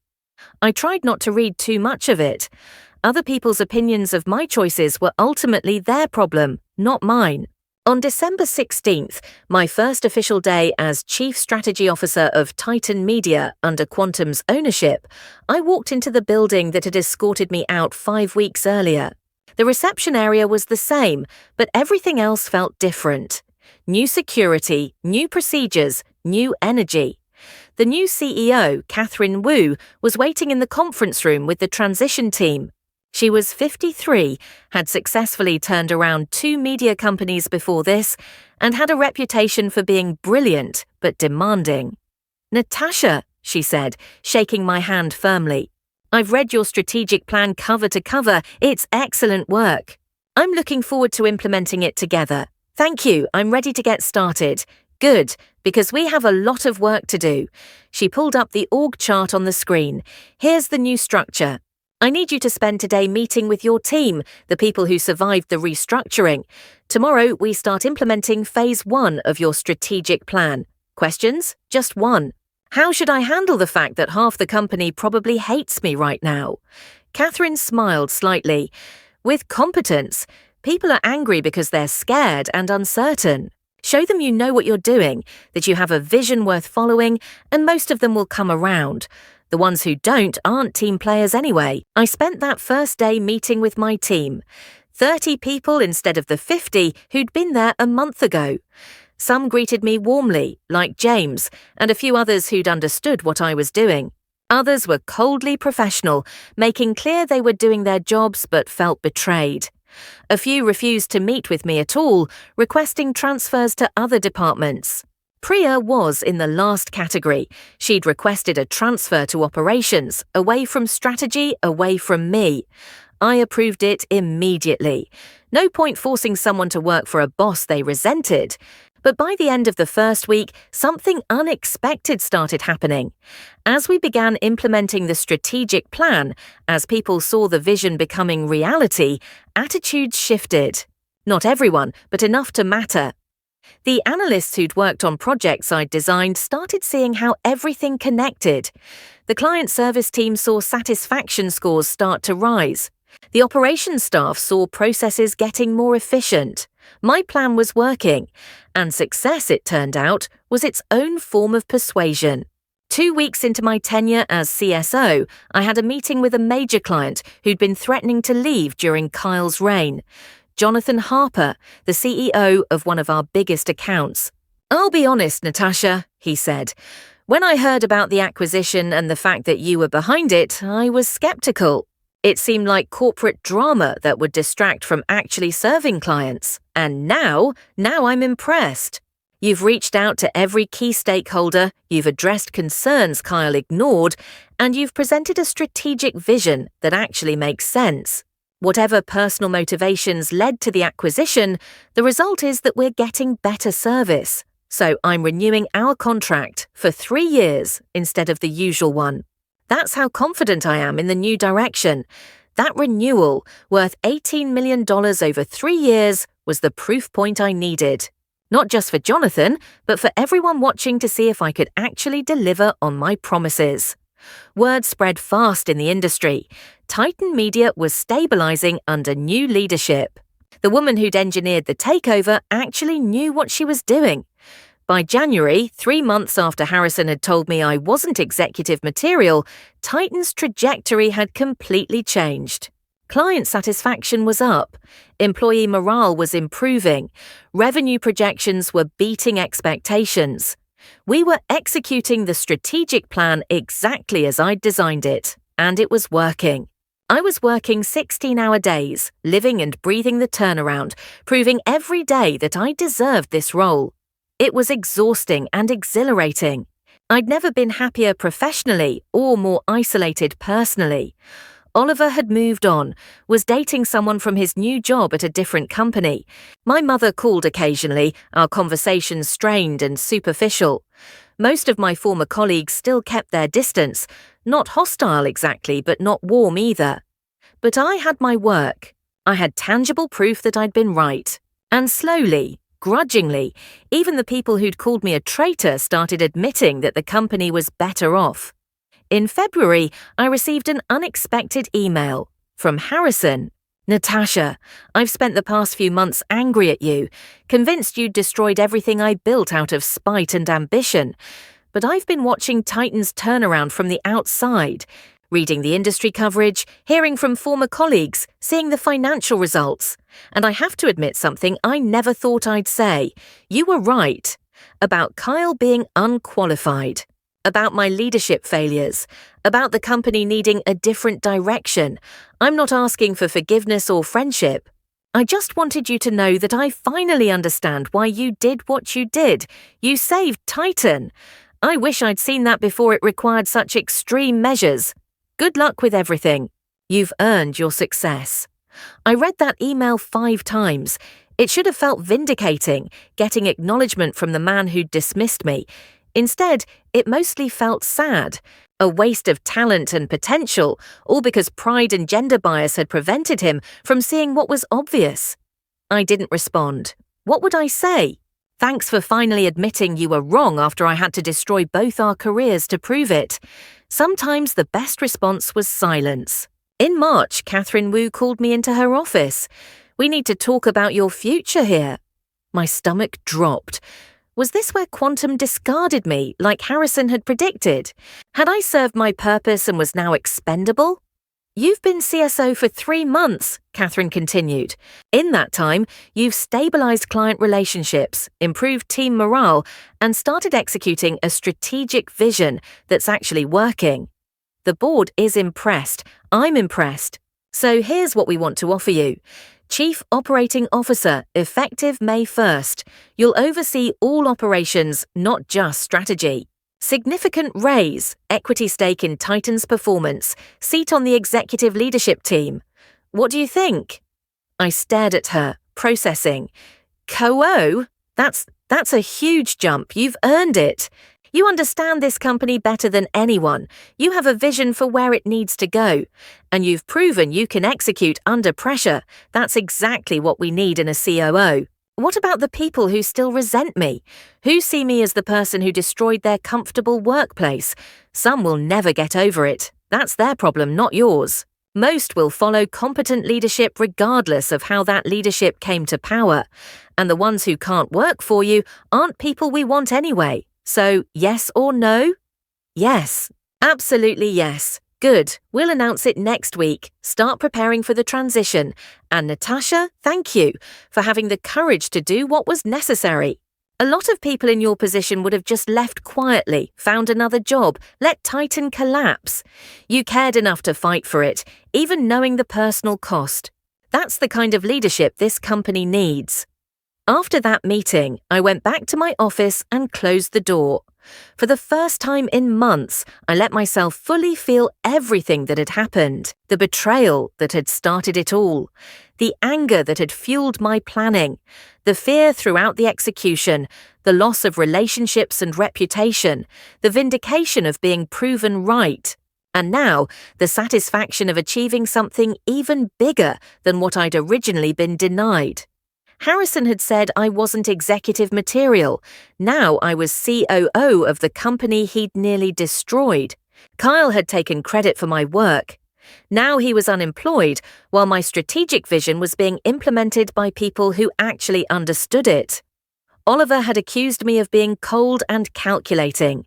Maybe I was, but I was also successful in a way I never could have been if I'd remained warm and accommodating. The revenge had been complete for months, but only now did I fully understand what I'd actually accomplished. Not just proving people wrong, though that was satisfying. Not just getting the position I deserved, though that mattered, but fundamentally changing how I saw myself and my place in the world. I was no longer the woman who kept quiet to avoid conflict, who accommodated others at her own expense, who accepted diminishment in exchange for being liked. I was someone who'd fought for what she deserved and won, even when the cost was high. Whether that made me a hero or a villain depended on who was telling the story. But it definitely made me powerful in a way I'd never been before. The announcement of my promotion to COO hit the industry press on a Monday morning in March. The headlines ranged from corporate whistleblower rewarded with executive promotion to Titan Media insider promoted after controversial takeover. I'd learned to ignore the framing and focus on the facts. I was now second in command of a company I'd helped save, implementing a vision I'd created, leading a team that was starting to believe in what we were building. My first week as COO designate involved a whirlwind of meetings. Department heads who'd kept their distance when I was CSO suddenly wanted FaceTime now that I'd have authority over their operations. Some were genuine, wanting to align their work with the strategic vision. Others were clearly positioning themselves, trying to get in good with the new power structure. I learned quickly who was which. On Wednesday, I was working late when I got a call from an unknown number. I almost didn't answer, but something made me pick up. Natasha Williams. Natasha, this is Kyle Henderson. I sat back, surprised. Kyle had been terminated the same day as Harrison, had disappeared from the industry entirely as far as I knew. Kyle. I didn't expect to hear from you. I'm sure you didn't. Look, I'm not calling to yell at you or beg for my job back. I'm calling because I owe you an apology. An apology, yeah. I've spent the past few months thinking about what happened, about my part in it, about how I contributed to the situation that led to you doing what you did. And I realized something. You were right. About everything. I wasn't qualified for the CSO role. I did take credit for your work. I did fail spectacularly when I actually had to perform without your ideas to steal. And you tried to tell Harrison, tried to make him see reason, and he ignored you because you weren't part of his boys' club. I didn't know what to say. This was the last conversation I'd expected to have. I've been interviewing for jobs, Kyle continued, and every interview they ask about my time at Titan, about why I was terminated after just a few months as CSO, and I have to explain that I was in over my head, that I made promises I couldn't keep, that I failed at a job I should never have been given in the first place. It's humbling, really humbling, and it's made me understand what you must have felt watching someone less qualified get opportunities you'd earned. So what do you want from me? Nothing. I'm not asking for a reference or help finding a job or forgiveness. I just wanted you to know that I get it now. I understand why you did what you did. And I'm sorry for my part in forcing you into that position. Kyle, I appreciate the apology, but you should know, even if you hadn't taken credit for my work, even if you'd been a perfect colleague, I still would have done what I did. Because the issue wasn't just you, it was systemic. It was Harrison choosing loyalty and comfort over competence. It was a company culture that rewarded mediocre men while marginalizing excellent women. You were a symptom, not the disease, I know. And that's something else I've been thinking about.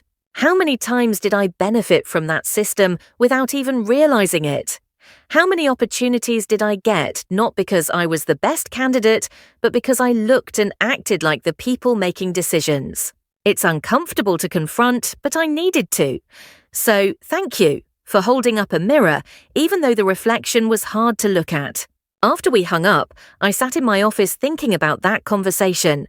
Kyle's apology didn't erase what he'd done or make the past few months easier, but it did suggest that maybe, just maybe, some good had come from all this beyond my personal success. Maybe forcing a reckoning with corporate mediocrity had created opportunities for growth and awareness that wouldn't have happened otherwise. Or maybe I was just rationalizing to make myself feel better about the destruction I'd caused. Hard to tell sometimes. Thursday brought a different kind of confrontation. I was walking through the operations floor when I passed a group of employees who'd been with Titan for years. People who'd survived the restructuring but clearly resented the changes. One of them, a manager named Thomas who'd been close with Harrison, spoke loudly enough for me to hear. "Must be nice, getting promoted for destroying the company you claim to care about." I stopped, turned to face them. "Thomas, if you have concerns about my leadership, my door is always open for a professional conversation. I don't need a professional conversation. I need my old job back, the one that was eliminated in your restructuring. I need my colleagues back, the ones who were fired because you convinced Quantum that they were dead weight. I need the company I spent 15 years building to not have been sold off to vulture capitalists by someone who was too ambitious and vindictive to accept not getting her way." Several people had stopped to watch this confrontation. I kept my voice level. Titan was heading for bankruptcy. The restructuring saved 70% of the jobs here, including yours. If you can't work under new leadership, you're welcome to find opportunities elsewhere. But if you choose to stay, I expect professional behavior and genuine effort to make this company succeed. Or what? You'll fire me like you fired everyone who was loyal to Harrison? No, I'll fire you if you're not doing your job effectively. Just like I'd fire anyone, regardless of their opinions about the acquisition. This isn't about loyalty to me or to the old regime. It's about competence and commitment to Titan's success. I walked away before he could respond, aware that everyone in that area had heard the exchange. Catherine found me in my office 10 minutes later. "I heard about your conversation with Thomas.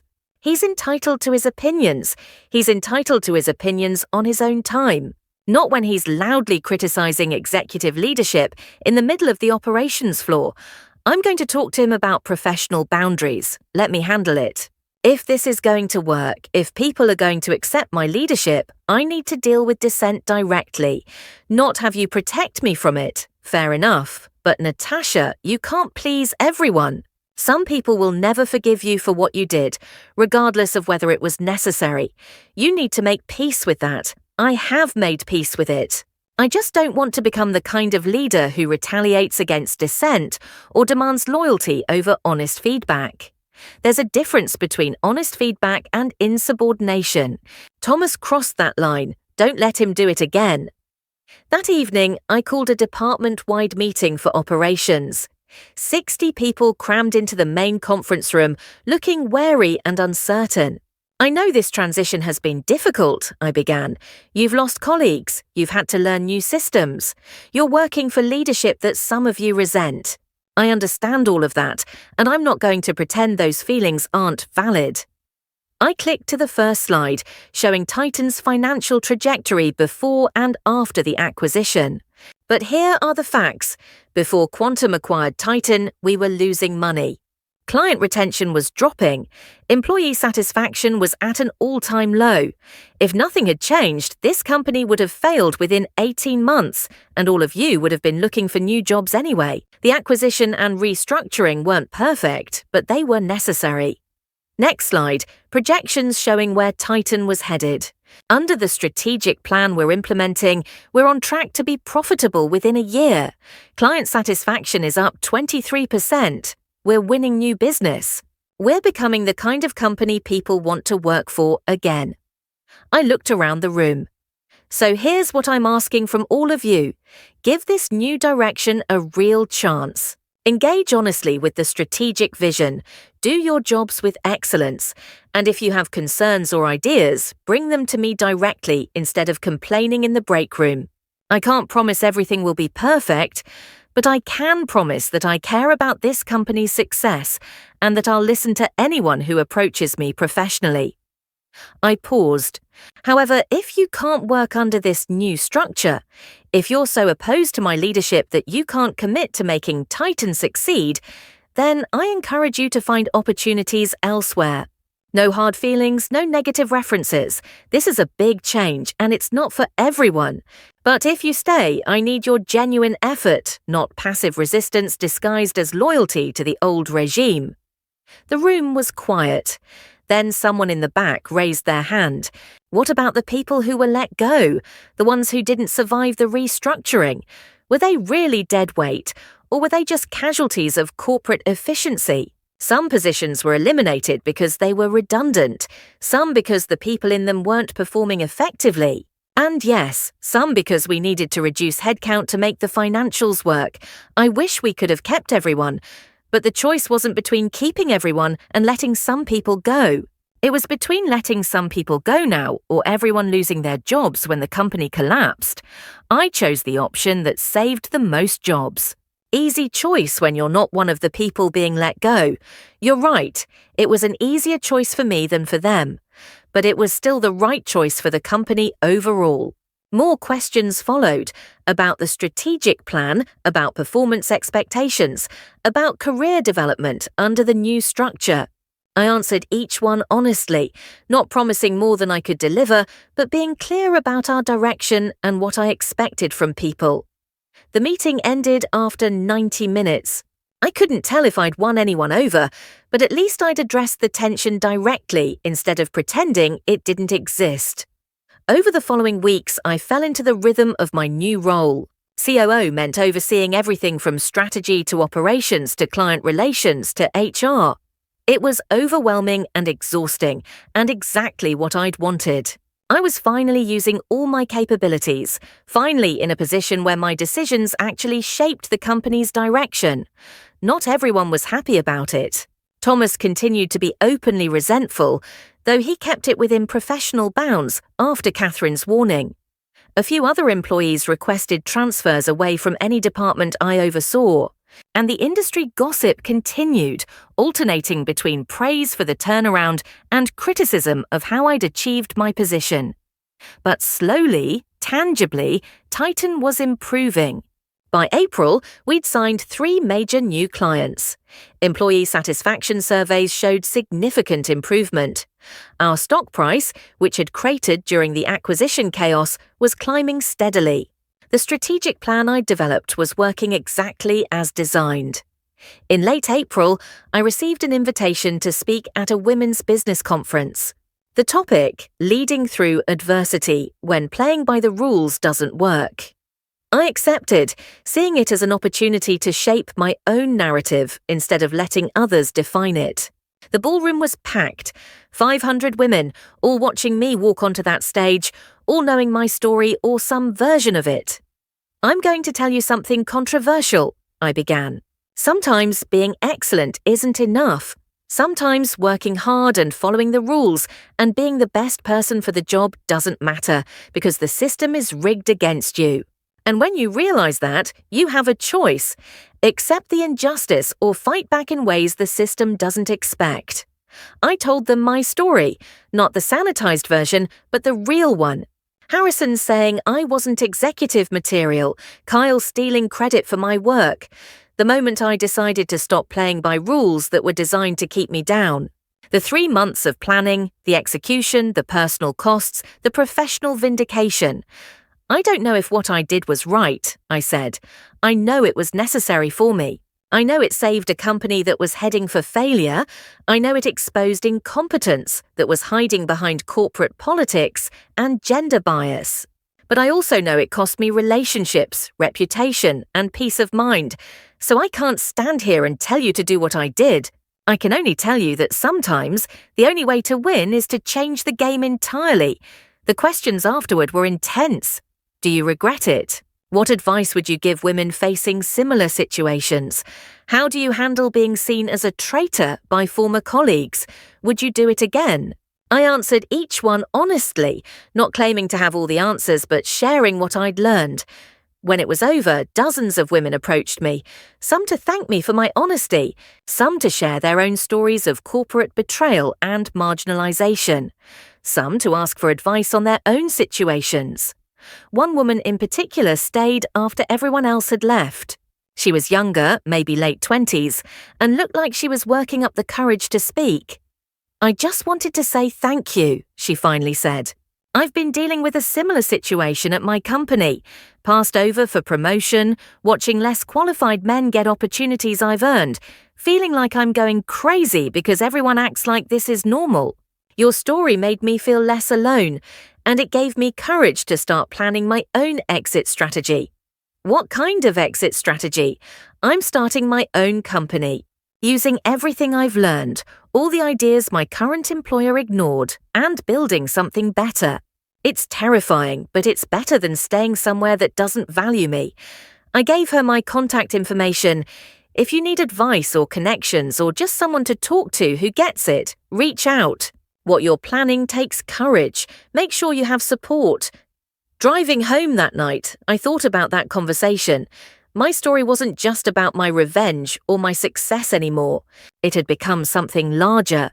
Proof that fighting back against systemic injustice was possible, even if it wasn't easy. Evidence that women didn't have to accept diminishment gracefully. Was that worth all the costs? The lost relationships, the damaged reputation, the personal isolation? I still didn't have a definitive answer, but I was starting to think maybe it was. May first arrived with the official announcement of my promotion to Chief Operating Officer. Catherine held a company-wide meeting to introduce the change and outline expectations. Natasha Williams is now our COO, she said to the assembled staff. She'll oversee all operational aspects of Titan Media, working directly with department heads to execute our strategic vision. I know this promotion is controversial for some of you. I also know it's earned. Natasha has proven her capabilities, her commitment to this company, and her ability to lead under pressure. I expect everyone to work with her professionally, regardless of personal feelings about how we got here. It was about as strong an endorsement as I could have hoped for.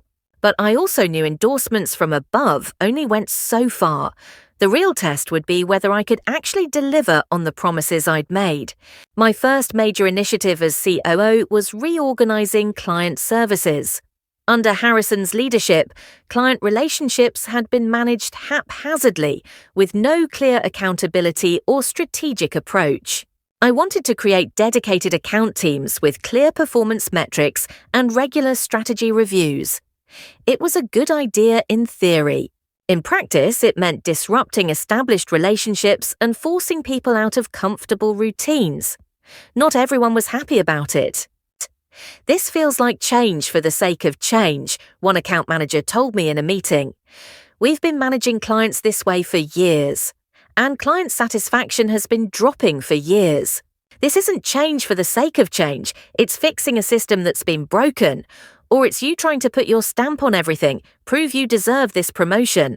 If improving client satisfaction and creating accountability is putting my stamp on things, then yes, that's exactly what I'm doing. Are you going to work with the new structure or keep fighting it? She chose to work with it, grudgingly. Others made the same choice, some more graciously than others. A few requested transfers or left the company entirely, unable to accept reporting to leadership they resented. I tried not to take it personally. Not everyone would support me, and that was fine. As long as enough people were willing to execute the vision, we could succeed. By mid-May, the reorganization was mostly complete. The first month's metrics showed early promise, response times improving, client feedback more positive, account teams actually collaborating instead of competing. It wasn't perfect, but it was progress. Then I got a call that changed everything. Natasha, it's Amelia Cross. I need to talk to you about something important. Can you come to our offices tomorrow morning? The tone suggested this wasn't a casual check-in. Of course. What's this about? I'd rather discuss it in person. 9 a.m. I'll be there. The next morning, I arrived at Quantum's offices to find Amelia with 3 other people I didn't recognize. The energy in the room was tense. Natasha, thank you for coming. These are board members from Quantum Ventures. We have a situation we need to discuss with you. My stomach dropped. What kind of situation? A complaint has been filed with the SEC. Someone's alleging that you engaged in insider trading related to Titan's acquisition, that you profited from advanced knowledge of the takeover by buying stock options before the announcement. That's insane. I never traded Titan stock. I didn't have any financial incentive beyond my employment contract with Quantum. We know, and we've done a preliminary investigation that confirms you're telling the truth. But the complaint has been filed, which means the SEC will investigate. And during that investigation, your role in the acquisition will be scrutinized heavily. Who filed the complaint? It was anonymous, but based on the details included, it's someone with insider knowledge of Titan's operations. Possibly someone who was terminated in the restructuring and is looking for revenge. Harrison. It had to be Harrison. Or maybe Kyle, someone who wanted to destroy my credibility by making me look like I'd profited illegally from the takeover. What do I need to do? First, hire a lawyer who specializes in SEC investigations. Second, gather all documentation showing you had no financial stake in Titan beyond your employment. Third, prepare for this to be public and ugly. The press will have a field day with allegations against the woman who engineered the controversial acquisition. Will Quantum stand by me? Amelia looked at the board members before answering. Yes, you're still our COO, but Natasha, you need to understand that if this investigation finds anything questionable, anything at all, we'll have to distance ourselves. We can't be associated with insider trading or securities fraud. There's nothing to find. Because I didn't do anything wrong, then you have nothing to worry about. But it's still going to be a difficult few months. She was right. The SEC investigation became public within days. Headlines screamed, Titan Media COO under investigation for insider trading. The think pieces started immediately, most assuming guilt and analysing what this meant for women in leadership. The investigation itself was grueling.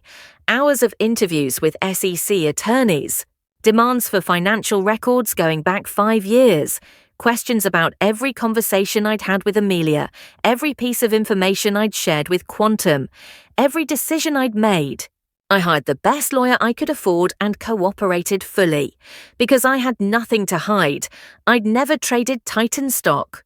I'd never profited financially from advanced knowledge of the acquisition beyond the employment contract Quantum had offered me, but proving innocence was harder than I'd expected. The investigators wanted to understand every detail of my relationship with Quantum, every motivation I'd had for approaching them, every benefit I'd received. They were looking for any evidence of financial impropriety, and in the absence of finding it, they seemed almost disappointed. Meanwhile, at Titan, the investigation created chaos. Catherine stood by me publicly, but I could feel the increased scrutiny. Employees who'd been warming to my leadership pulled back, not wanting to be associated with someone under investigation. Clients asked questions. The board wanted updates. Everything I'd built over the past 6 months felt fragile suddenly. 3 months into the investigation, I was exhausted and demoralized.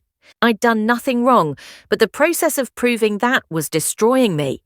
The legal fees were mounting. The stress was affecting my sleep, my health, my ability to focus on anything else. And the public narrative had already decided I was guilty, regardless of what the investigation ultimately found.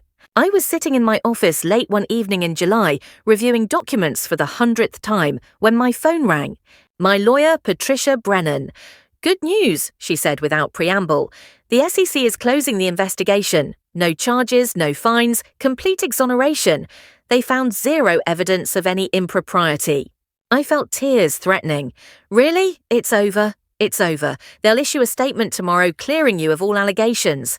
The complaint was baseless, filed by someone who appears to have been motivated by personal vendetta rather than actual evidence of wrongdoing. Do we know who filed it? Officially, no. The complaint was anonymous. But between you and me, the investigators mentioned that the details suggested someone with intimate knowledge of Titan's operations who was terminated during the restructuring. Someone with both motive and access to information. Harrison. Or maybe Thomas, the manager who'd been so openly hostile. Someone who'd wanted to destroy me one more time, even after I'd won. What happens now? Now you get your life back. The cloud is lifted. You've been cleared. And Natasha, for what it's worth, I've been doing this for 20 years. I can usually tell within the first few conversations if someone's guilty. You were never guilty. This was always a vindictive attack disguised as a legitimate complaint. I'm sorry you had to go through it. After we hung up, I sat in my office for a long time, processing. 3 months of investigation, tens of thousands in legal fees, immeasurable damage to my reputation and peace of mind. All because someone had been vengeful enough to file false allegations with federal regulators. The SEC statement came out the next morning. Dry, bureaucratic language clearing me of all allegations and noting that the investigation had found no evidence of any securities violations. The press coverage was more mixed. Some outlets apologized for assuming guilt. Others focused on the cloud still hanging over my leadership. Still others questioned why I'd been investigated at all if there was no evidence. Catherine called me into her office that afternoon. Congratulations on the exoneration, though I'm sorry you had to go through that ordeal in the first place. Thank you for standing by me during the investigation. I stood by you because the evidence was always on your side. But Natasha, we need to talk about what comes next. This investigation, the months of scrutiny, the questions about your judgment, it's taken a toll on your effectiveness as COO. My stomach tightened. Are you firing me? No, but I am asking if you want to continue in this role. Because I need a COO who's fully focused on running operations, not dealing with legal battles and reputation management. I need someone the team trusts completely, without hesitation or reservation. And I'm not sure that's you right now. Give me time. The investigation is over. I can rebuild trust. How much time? Because we're in a critical phase of the turnaround. We can't afford leadership that's distracted or whose authority is constantly being questioned. I sat with that question. How much time would I need? How long until people stopped seeing me as the woman under investigation and started seeing me as just their COO? How many more battles would I have to fight before I could simply do the job I'd earned? I don't know, I admitted. Maybe I never fully recover from this. Maybe there will always be people who doubt me, who question whether I deserve this position, who look for reasons to undermine my authority. And can you lead effectively with that reality? I don't know that either. Catherine leaned back. Here's what I propose. Take a month, not as leave or suspension, but as a strategic planning period. Step back from day-to-day operations. Think about whether this role is sustainable for you long-term. Consider whether the costs of staying are worth the benefits. And then we'll talk about your future here. That sounds like you're trying to push me out. I'm trying to give you space to make a clear-headed decision about what you actually want. You've been fighting for 6 months straight against incompetent predecessors, against resentful colleagues, against false allegations. Maybe it's time to stop fighting and start living. I took her advice, spent August mostly working from home, doing strategic planning and analysis, but staying out of daily operations.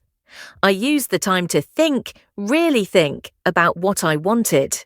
The COO position was everything I'd fought for, but it was also exhausting, isolating, and came with constant scrutiny and criticism. Even exonerated, I'd never fully escape the investigation's shadow. There would always be people who doubted me, who questioned my methods, who resented how I'd achieved my position. Was it worth it? That question again, the one I kept asking myself. During that month, I had lunch with Priya, our first real conversation since she'd transferred away from strategy. We met at a quiet restaurant, both of us awkward and uncertain. I heard about the SEC clearing you, she said. I'm glad.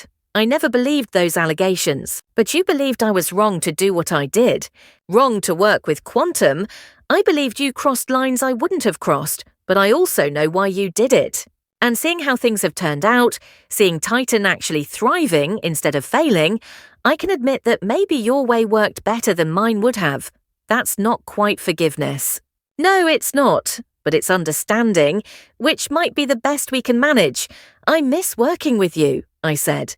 I miss having someone who challenged my thinking, who wasn't afraid to tell me when I was wrong, who understood what I was trying to build. I miss that too. But Natasha, I can't work for you. Not after everything. It's not about right or wrong anymore. It's about trust, and I'm not sure ours can be rebuilt. So what now? We just stay colleagues who avoid each other? Or we could be friends who work in different departments, people who grab lunch occasionally and genuinely want the best for each other, even if we can't work together. It wasn't what I wanted, but it was something. Better than the complete estrangement we'd had for months. Toward the end of August, I had an unexpected visitor at my apartment, Oliver. I heard about the investigation ending, he said when I opened the door. I wanted to make sure you were okay. I'm fine. Tired, but fine. Can I come in? We sat in the living room where we'd had our last real conversation 9 months earlier. So much had changed since then. I owe you an apology, Oliver said. I left because I was scared and angry and couldn't see past my own career concerns. I told myself you'd changed, that you'd become someone cold and calculating. But really, I was just upset that you chose your career over protecting mine. I did choose that. I'm not going to apologize for it. I know, and I'm not asking you to. I'm just saying I understand now why you did. You were in an impossible situation. Staying meant accepting permanent diminishment. Fighting back meant risking everything, including relationships with people you cared about. You chose fighting back, and I punished you for it by leaving. That wasn't fair. What do you want, Oliver? Are you trying to get back together? No. I'm seeing someone else now, someone who doesn't work in corporate America, who doesn't understand the politics and pressures that created our situation. It's easier, honestly, but I wanted to make peace with you, to tell you that I don't hate you, that I'm sorry for abandoning you when things got hard, and that I hope you find happiness, whatever that looks like. After he left, I cried for the first time in months. Not because I wanted him back, I didn't, but because his apology felt like closure on a chapter I'd been forced to end abruptly. The relationship we'd had was gone, but at least now it could end without ongoing bitterness. At the end of August, I met with Catherine to discuss my future at Titan. I've been thinking about your question, I said, about whether this role is sustainable for me long term, and I've realized something. I don't want to spend the next 10 years fighting to be taken seriously, dealing with people who resent how I got here, defending my decisions to those who'll never trust my judgment. I proved what I set out to prove. I showed that I was qualified for executive leadership, that my strategic vision was sound, that Harrison was wrong about me. But proving something once doesn't mean I want to keep proving it forever. So you're resigning? I'm proposing something different. Keep me as a strategic advisor to you and the board. I'll work on high-level planning, client strategy, industry analysis, the intellectual work I'm actually best at, but remove me from day-to-day operations management. Promote someone else to COO, someone who doesn't carry my baggage, who can lead without constantly battling resentment and skepticism. Catherine studied me. You'd be okay stepping back. After everything you fought to achieve, I fought to be recognized as valuable. I fought to have my capabilities acknowledged. I fought to prove that merit should matter more than gender or politics. I've done all that. Now I want to do work I love without constantly battling people who wish I'd never fought back in the first place. What about your ego? Most people in your position would see this as a demotion, as giving up what they'd won. My ego is fine. It doesn't need the COO title to validate itself anymore. I know my worth now. I don't need everyone else to constantly acknowledge it. When would you want to make this transition? October 1st. Give us time to identify and train your new COO, to transition my current responsibilities, to do this properly rather than reactively. Catherine was quiet for a moment. You know what? I think that's brilliant, not because I want you out of operations, but because I think you're being honest about what you actually want versus what you think you should want. That takes maturity most executives never develop. We spent September executing the transition. Catherine promoted James, my former senior analyst who'd stood by me throughout everything, to COO. He was ready for it, had proven his capabilities repeatedly, and brought none of my controversial baggage. The team responded well to his leadership. Some people even seemed relieved to have a COO they could work with without complicated emotional history. On October 1st, my official transition to Chief Strategy Advisor took effect. I moved out of the COO office and into a smaller one on a different floor. My team shrunk from 60 people to 3 senior analysts who worked with me on strategic planning and long-term analysis. It should have felt like defeat. I'd fought so hard for the COO position, and now I was voluntarily stepping back from it. But instead, it felt like liberation. I spent my days now doing the work I actually loved: deep strategic thinking, analysing industry trends, developing long-term plans. I advised Catherine and the board on major decisions. I consulted with department heads on their strategic challenges, but I wasn't managing day-to-day operations, wasn't fighting political battles, wasn't constantly justifying my authority. I was doing what I was best at, without all the drama and conflict that had consumed the past year. The industry coverage of my transition was predictably mixed. Some outlets framed it as me being pushed out after the SEC investigation. Others saw it as a strategic repositioning. A few actually understood what I was doing, choosing fulfillment over prestige, impact over title. I didn't care much about the coverage anymore. I'd learned that public narratives rarely captured the full truth of anyone's story. 1 year after Harrison had announced Kyle as his successor, I sat in a coffee shop in Brooklyn, meeting with the young woman from the business conference who'd been planning to start her own company. She'd done it. 6 months in, her startup was thriving. "I wanted to thank you," she said. "Your story gave me courage to actually go through with this. To bet on myself instead of waiting for someone else to recognize my value. How's it going?" "Terrifying and amazing. I'm working harder than I ever did at my old company, and I'm making less money right now. But it's mine. The vision is mine. The decisions are mine. And when we succeed, and we will succeed, no one can claim I didn't earn it. That's worth more than any title someone else gives you. It is. But I also want you to know I've been following your journey. I saw you become COO, saw the SEC investigation, saw you transition to advisory role. And I was worried at first that stepping back meant they'd defeated you somehow.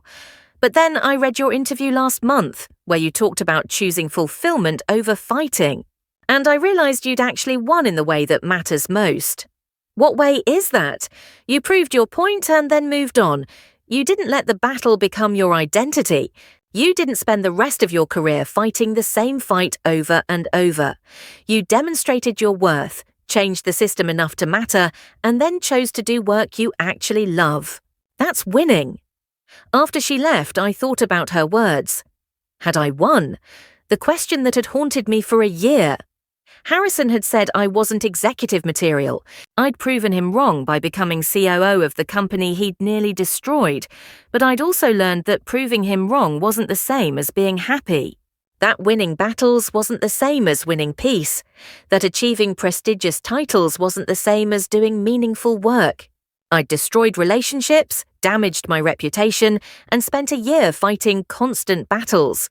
The costs had been high, but I'd also changed how Titan Media operated, exposed systemic incompetence, and created opportunities for more meritocratic leadership.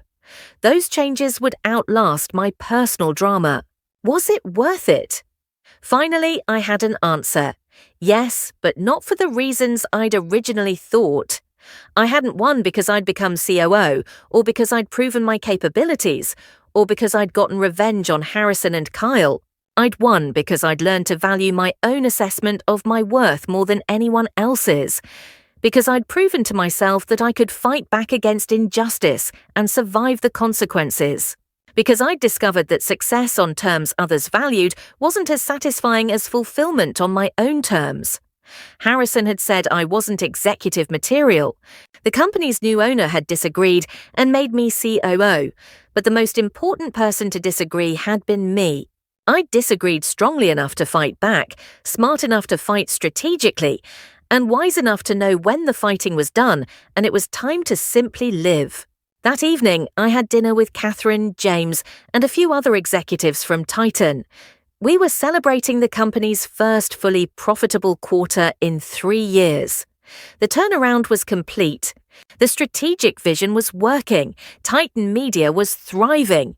To Natasha, Catherine said, raising her glass, for having the courage to blow up a broken system and the wisdom to build something better from the pieces. And for knowing when to step back and let the system you built operate without you, James added. That's harder than most people realize. We drank and talked about the future. New clients, new initiatives, new opportunities. I contributed ideas and analysis, enjoying being part of the conversation without having to manage every detail. This was what I'd wanted all along, I realized. Not power for its own sake, not a prestigious title, not revenge on people who'd wronged me. What I'd wanted was respect, meaningful work, and the freedom to contribute my talents without constant diminishment. I'd achieved that, though not in the way I'd originally planned. The path had been harder, messier, more costly than I'd imagined.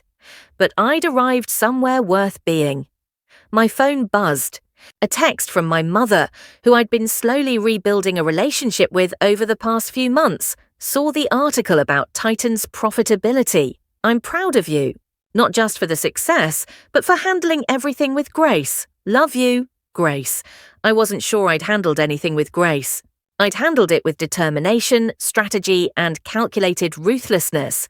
But maybe grace came not in how you fought, but in how you found peace after the fighting was done. I texted back, thanks, Mom. Love you too.